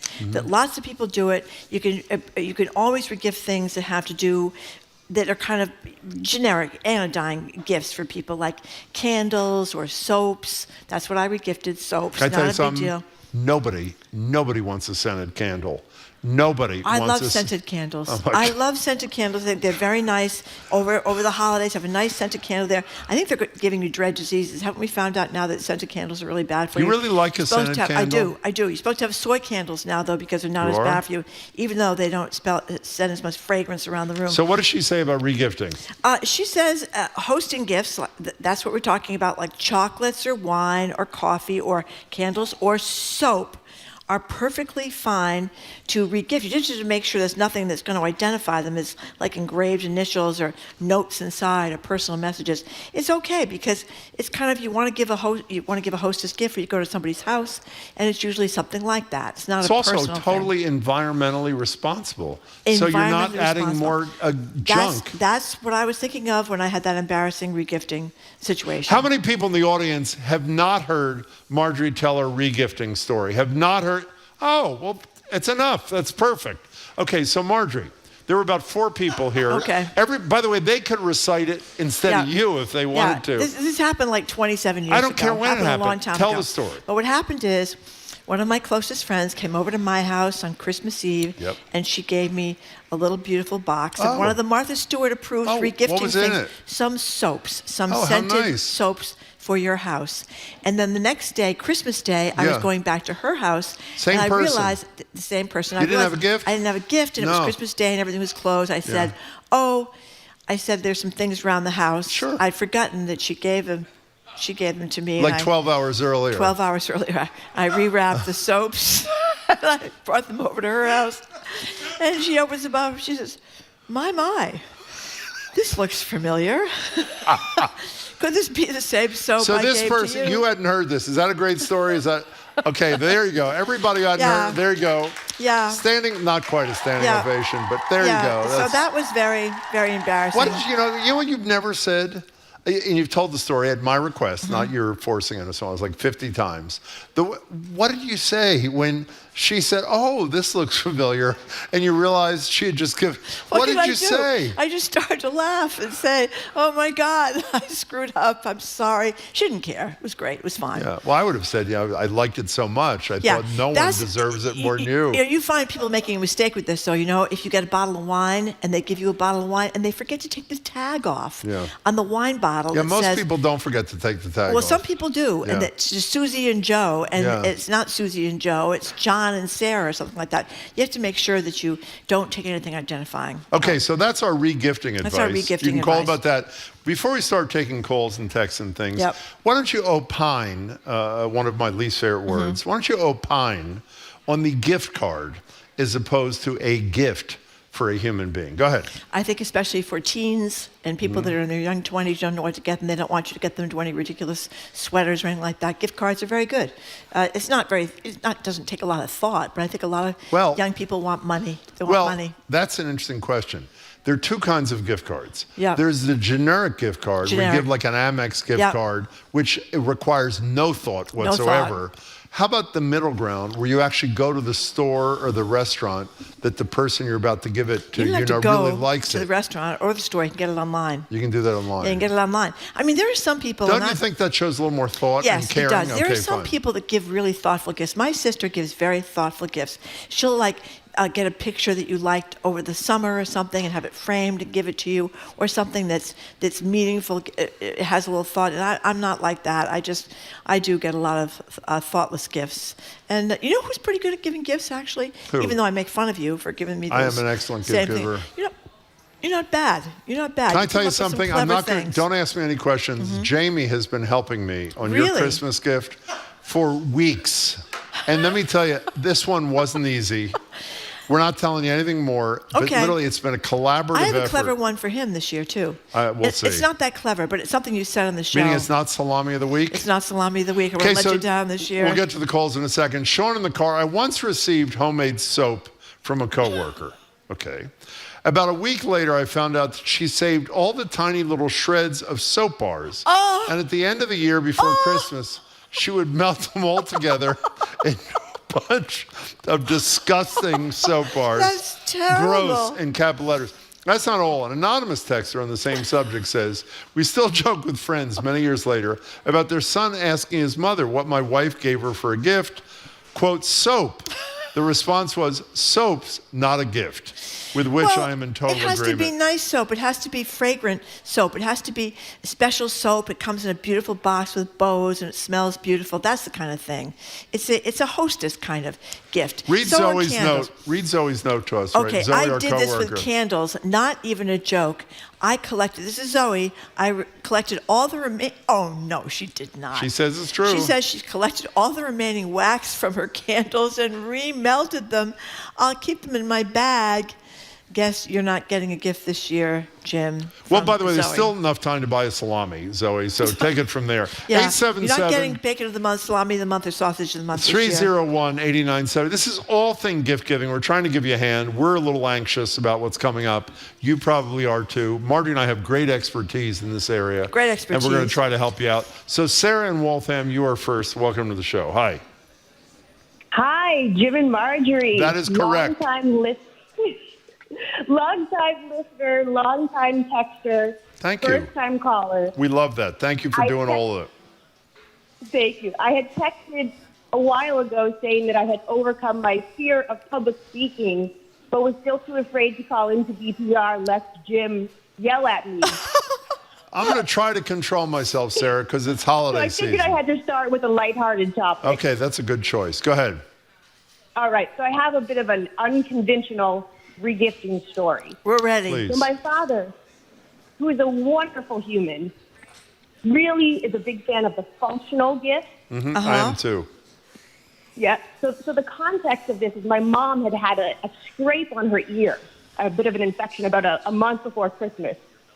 So come Christmas, we're sitting around, we have the Christmas music on, the lights, we're opening our stockings. And inside my mom's stocking is a container of ear wipes. What? A container of ear wipes. Ear wipes. Ear wipes. Oh, God. Who doesn't want ear wipes? That's my approach. Go ahead. And so I was like, what the heck even are ear wipes? I've never even heard of ear wipes. So I grabbed the container, and to be fair, it looked kind of like a nice, like, cotton face cream.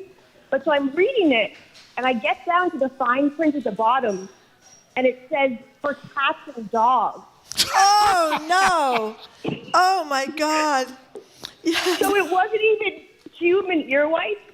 Now, luckily, I have 3 cats, so I re-gifted it to the cats, and I think they hated it just as much as my mom did, if not more. You know, Sarah, in the annals of great first calls, that's ear right wipes. up there. You waited to the perfect moment, and now you can call in about anything you want. Sarah, enjoy the holidays. Thanks so much for the call. Now, we appreciate it. Here's a Do you like functional gifts, by the way? Yes, I do. You do? I think so. I can't think of one offhand. Well, I've given you 2 things repeatedly. I gave you a crock pot every year for 5 years, different size. I did, because I was so, can I say pissed off on the radio?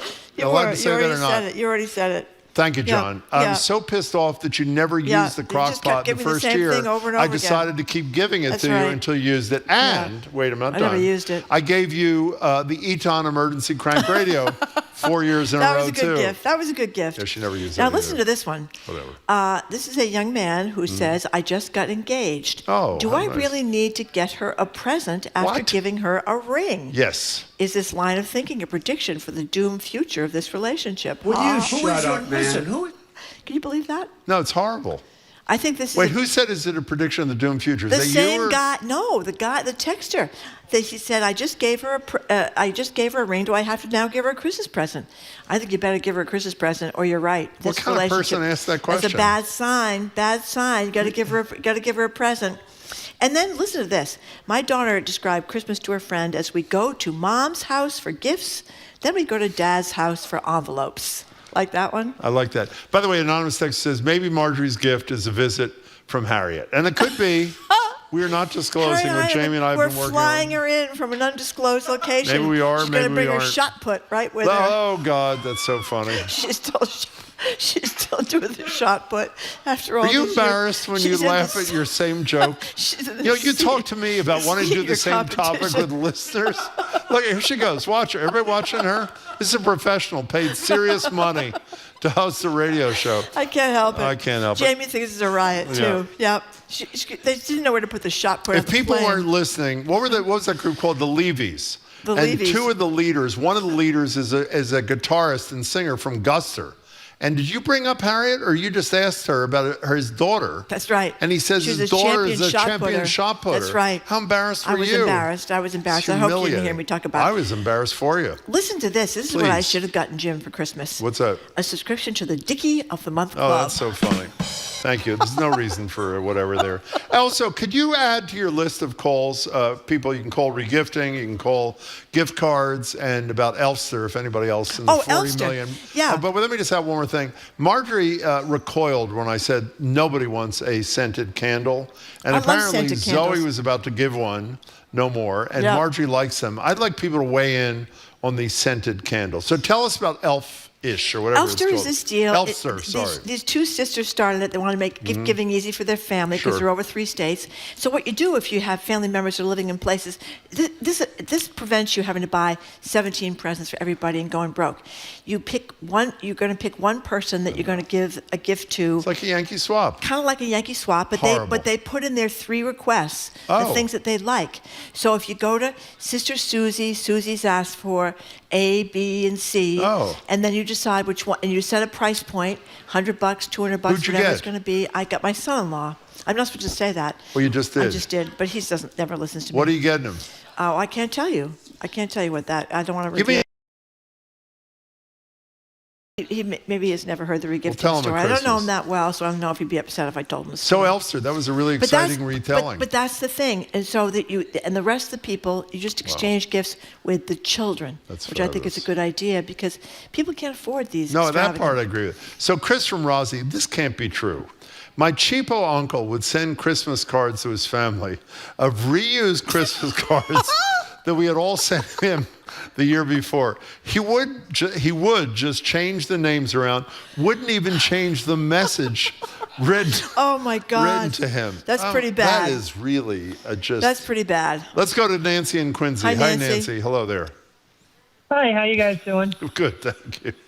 Happy holidays. And to you, of course. So I kind of fall under the gift card.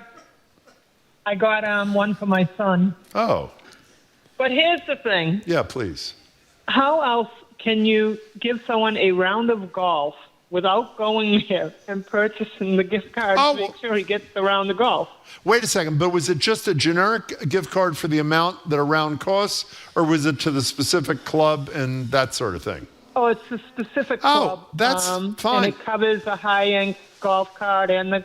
Wow, that's a great gift. That's very thoughtful. That is very... That's what I'm saying. You have to get a gift card. You have to go and get the certificate in order to do that. Well, you could have been his caddy for a round. That's another possibility. Well, maybe golf clubs don't have it all lined up like restaurants do. If you want to get somebody a gift card to a restaurant, just go online and get the gift card. You do. Yes, it's very That was very excellent, easy. Nancy. That passes muster with us. Thank you for your call, and I hope your son everybody really loves the gift. A Bach on YouTube says everybody regifts, especially fruitcakes, which raised the ante or inspired a texter to ask me, to ask you, please, if Harriet Heinemann ever shot put a fruitcake. She actually did. She did.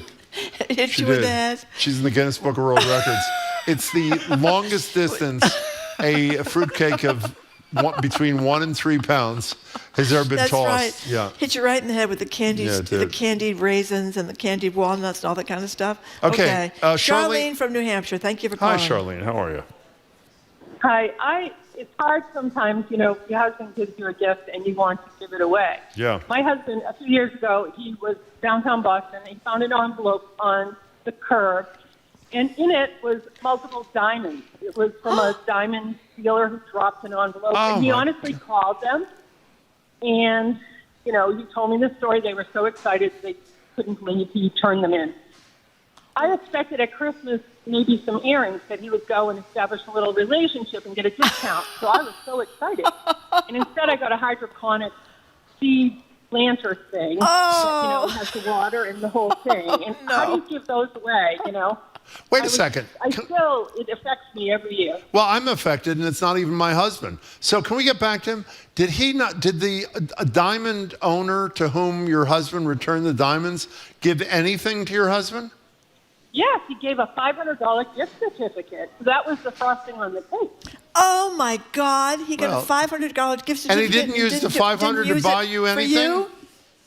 No, it was a generic, it was a gift card. It could be used anywhere. And my expectations were so high. Well. Oh, my goodness. But every year I have dill and parsley growing in my hydroponic seed thing. Hydroponic. But I want to give it away every year. Now, okay, this is a good question from Zoe. She wants to know if he did the Love Actually thing. You shouldn't ask her that. Yeah, we shouldn't ask her that. He would never. You Your did husband would ask never her. buy jewelry for somebody else. I don't think. We hope not. But if you don't know the Love Actually story, this is a real tearjerker, where the husband is flirting with somebody at work. I hate that scene. It's awful. And he goes out and he buys this woman he's flirting with this beautiful necklace, and the wife catches him at the jewelry counter at the store just as he's about to wrap it in the bag, and she assumes it's for herself, and it's the same shape under the tree. And then when she opens it up, it's not the necklace. I hated that It's a scene. Joni Mitchell CD. Remember that? I do, unfortunately. It was awful. But I'm going to watch it again. But Zoe, who's on fire here, said that movie sucks. Thank you. But I did discover Joni Mitchell because of it. That scene is so good. Yeah, it was a sad scene. Very It was a sad very sad scene. scene. She starts to cry in the middle of Christmas Eve. It's terrible. Now, here's Maeve from Providence, and I really appreciate your text because this is my point. It's really not Christmas until I hear Marjorie's regifting story. That's right. Thanks for putting me in the holiday Listen to this one. spirit. That's beautiful. It is Thank beautiful. you, Maeve. Yes, it is beautiful. Regifting takes some thought, says Patty in Wenham. I got towels for housewarming. They smelled like a cedar chest, and I ended up donating them. Now, have you ever gotten clothing like towels at Christmas? That's not that clothing. smell Most people don't wear towels. Okay, well, textiles. Textiles. And they smell like mothballs? Yes. So what do you do with that? Well, that's bad. That means they owned them before and they were had in the them moth mothballs. closet. Yes. Mothballs. Whatever it's called. What's it called? The moth thing. Well, people put mothballs in there. I don't know why people still do that because they stink, but some people still do it, and they'll put their sweaters You and ever stuff like experienced that yourself? Is that what you're telling us? Sweaters. Someone It gave smelled you like a mothballs. sweater in mothballs? Smelled like mothballs. Who gave them to you? I'm not going to tell you. Well, who was it? Forget it. Oh, please. Gene from Westport. Thank was you for not your calling. son-in-law. I hope, No, it was was not it? my Okay, son-in-law. fine. Gene from Westport. Gene, Thank you what's for your calling. deal? My deal is scented candles. Love them. Febreze and scented candles have put me in the hospital with an anaphylactic reaction. Oh, no. I'm not laughing at you. That's horrible. Oh, no, Gene. I That's know. terrible. I know. So what do you I know. So do people know this in your family and Let's friends hope not. circle? Let's hope they know it. No, they do, but it's really difficult when I'm traveling or whenever you're in an international airport. I have to go through the gauntlet of all the perfume and candle stores, and so. So what do you do? It's fun. I carry EpiPens. Oh my God! I wear a real thick scarf around. It hasn't happened in 7 years, so I've been pretty lucky. No, yeah, but Gene, even if it turned out that you didn't have this reaction thing, I don't want to insult Marjorie because it's Christmas spirit. Do you know one person who would like a scented candle for Christmas? We've got texts from people who love them. Well, let's ask Gene first. Do you know anybody who would like one? No. I mean, nobody, of course. No. That was excellent, Gene. Thank No. you for your excellent call, and we're glad you're well. I love scented candles. Someone on our Elster list actually asked for scented candles. People like scented candles, Jim. Do you know that when I owned my little head shop in Provincetown 100 years ago, do you know what? I never told you this. Do you know what I used to make? Chunk candles. You know what chunk candles are?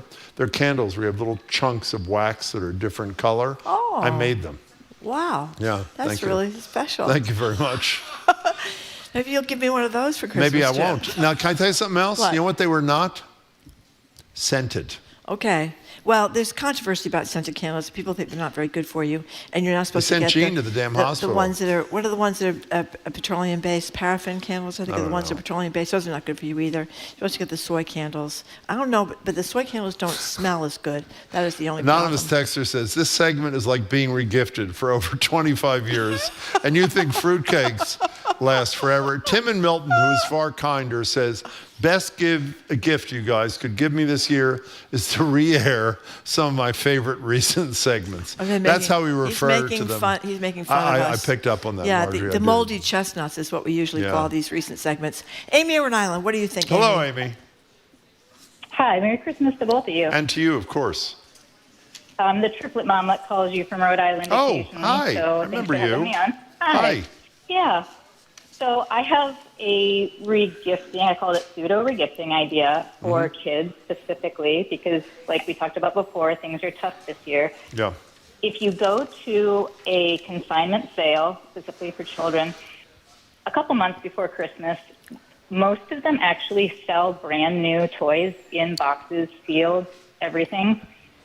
Really nice stuff, Pokemons, Barbie dolls, like name whatever a kid would want, and they sell it at 1/3 the price or less. So not perfect for last minute gifts, but a good suggestion for people. Oh, yeah. Forward. That's a great suggestion. Amy, thanks it is true. for that. Secondhand clothing stores and secondhand toy stores, I mean, These aren't secondhand, though, I don't think. They're new. She said consignment. Didn't you say consignment? Yeah, but the consignment doesn't mean that they're not new. You can consign well, something that's new. right. They could be Were they new, Amy, or not? Yes, they were new in the box, and there's a special area where you can go and find those new in the box toys, and then the kid never knows. That's actually excellent. Yeah. Thank you, Amy. Merry Christmas it's a great to you thing too. for kids' toys because they're so expensive. But they have these sites now where you can look at best toys for like 1-year-olds, 2-year-olds, 4-year-olds, and 5-year-olds. It's amazing. It is amazing. It's called the internet, right? It's called it's Wirecutter. It's a service. That's on the internet. It's on the internet. It's the New York Times but Consumer it's great Helper. Because a lot of the toys are really inexpensive and you don't even know about them. I got my grandkids one of those little tunnels for $17 from Walmart. They've had more fun crawling through that tunnel like for 5 years. It's unbelievable. It's a brilliant idea. One of those little tunnels. I know what they are. Yeah. Brilliant. So here's an interesting text from Chris in Boston. Chris says, I just last night accidentally, I don't know if this is true either, regifted the View 2025 mug to a MAGA coworker, grabbed the wrong box, supposed to be a candle. That's actually pretty funny. Okay. Another texture says, I woke up today ready to listen to Jim rant and rave about daylight saving time. No S, but alas, wrong time of year. Now we have to listen to the regifting story over and over. Well, can I tell you something? Actually, there is good news on that front since we're rounding the bend to the end of the show. Do you know what Sunday was? The day the light changed. Shortest day of the year. We're going back you know to what it means? days. For 2 days, we've had more light, not much, than we had on Sunday. That's a good thing, don't you think? That is a good thing. Christian from Marblehead says, my brother-in-law was a security officer. He was so honest, he returned a Brinks bag with money. He is no longer my brother-in-law. What is the best gift you've ever gotten?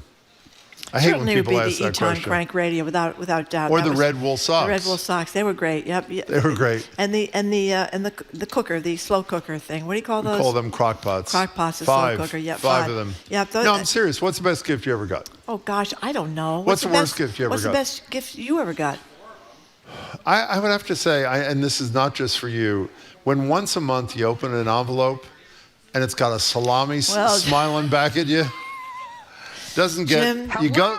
Let me tell you, you're not getting it this year. I know it's fine. But let me tell you, maybe I made a big mistake. You go to the mailroom at GBH where wonderful guys work. They're really always in a good spirit. They're wonderful people. You kind of smell the salami. You get an envelope and you sort of know it's from Olympia Provisions, which is where you order. I'm not doing an advertisement. And you slip that thing open, and what pops out at you is either a sausage, a little salami, or a pound of bacon. You know how satisfying that is? That's a really great kind of thing. Okay. Exactly. That was my reaction to that. Sorry. A lot of people like scented candles. We're getting. Do you read the text messages? No, I do not. You read the text messages. Yeah. 60% of the people on YouTube, our poll, have re-gifted something and gotten away with it. 4% have been caught. Listen to this. My cousin gave me 2 bralettes for Christmas. She said she didn't like them as they were not comfortable.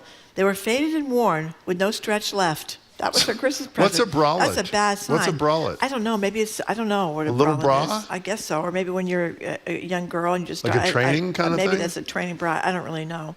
Okay, let's... Do you have any final wisdom? We only have a minute left. Why don't you give us your thoughts about the season and well, say I something always really aspire moving. to be the person who shops for people in July and August and thinks of those thoughtful gifts, that how much the person they would like them and how thoughtful you were. But I end up every year in a panic, a few days before Christmas, and buying gift cards and things like that. But the one thing you should feel good about, beyond being a very nice person, which you are. Well, thank you, Jim. You're also a trendsetter. Listen to this from Suze from Framingham, who calls regularly.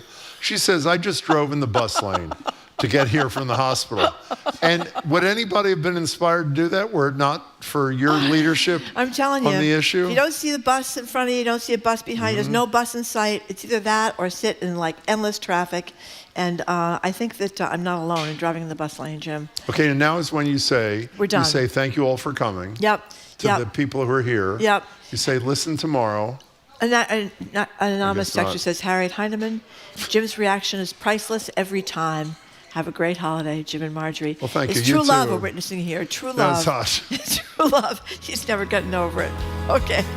We are done. Thank you very much for listening. And keep up with us. Wait, Suze is here? You're Suze? Oh! And did you drive in the bus lane because of her? Bus lane. All right. Let me tell you. Okay, zip you have right made down our month, Huntington Suze. Avenue. You can go right down there. No problem. Thank you very much. She's going to end up in the clink like you, by the way. Keep up with this 24/7 Waiver podcast. Suze, that was Check very out our TikTok inspiring. page. Thank you. Tomorrow we have our final live broadcast. We'll be here from 11 to Not 1. ever. No. As far as we we're know, back anyway, of yes. 2025. We'll be here from 11 to 1, and then we're 11 to 1 to 2 is going to be a repeat because this Christmas Eve, we're going to get out a little bit early. But we are going to talk tomorrow before we leave with Nancy Gertner, the retired federal judge, Harvard national security expert Juliette Kayyem, National Cy Montgomery. We're going to talk about Christmas in the animal world with Cy Montgomery.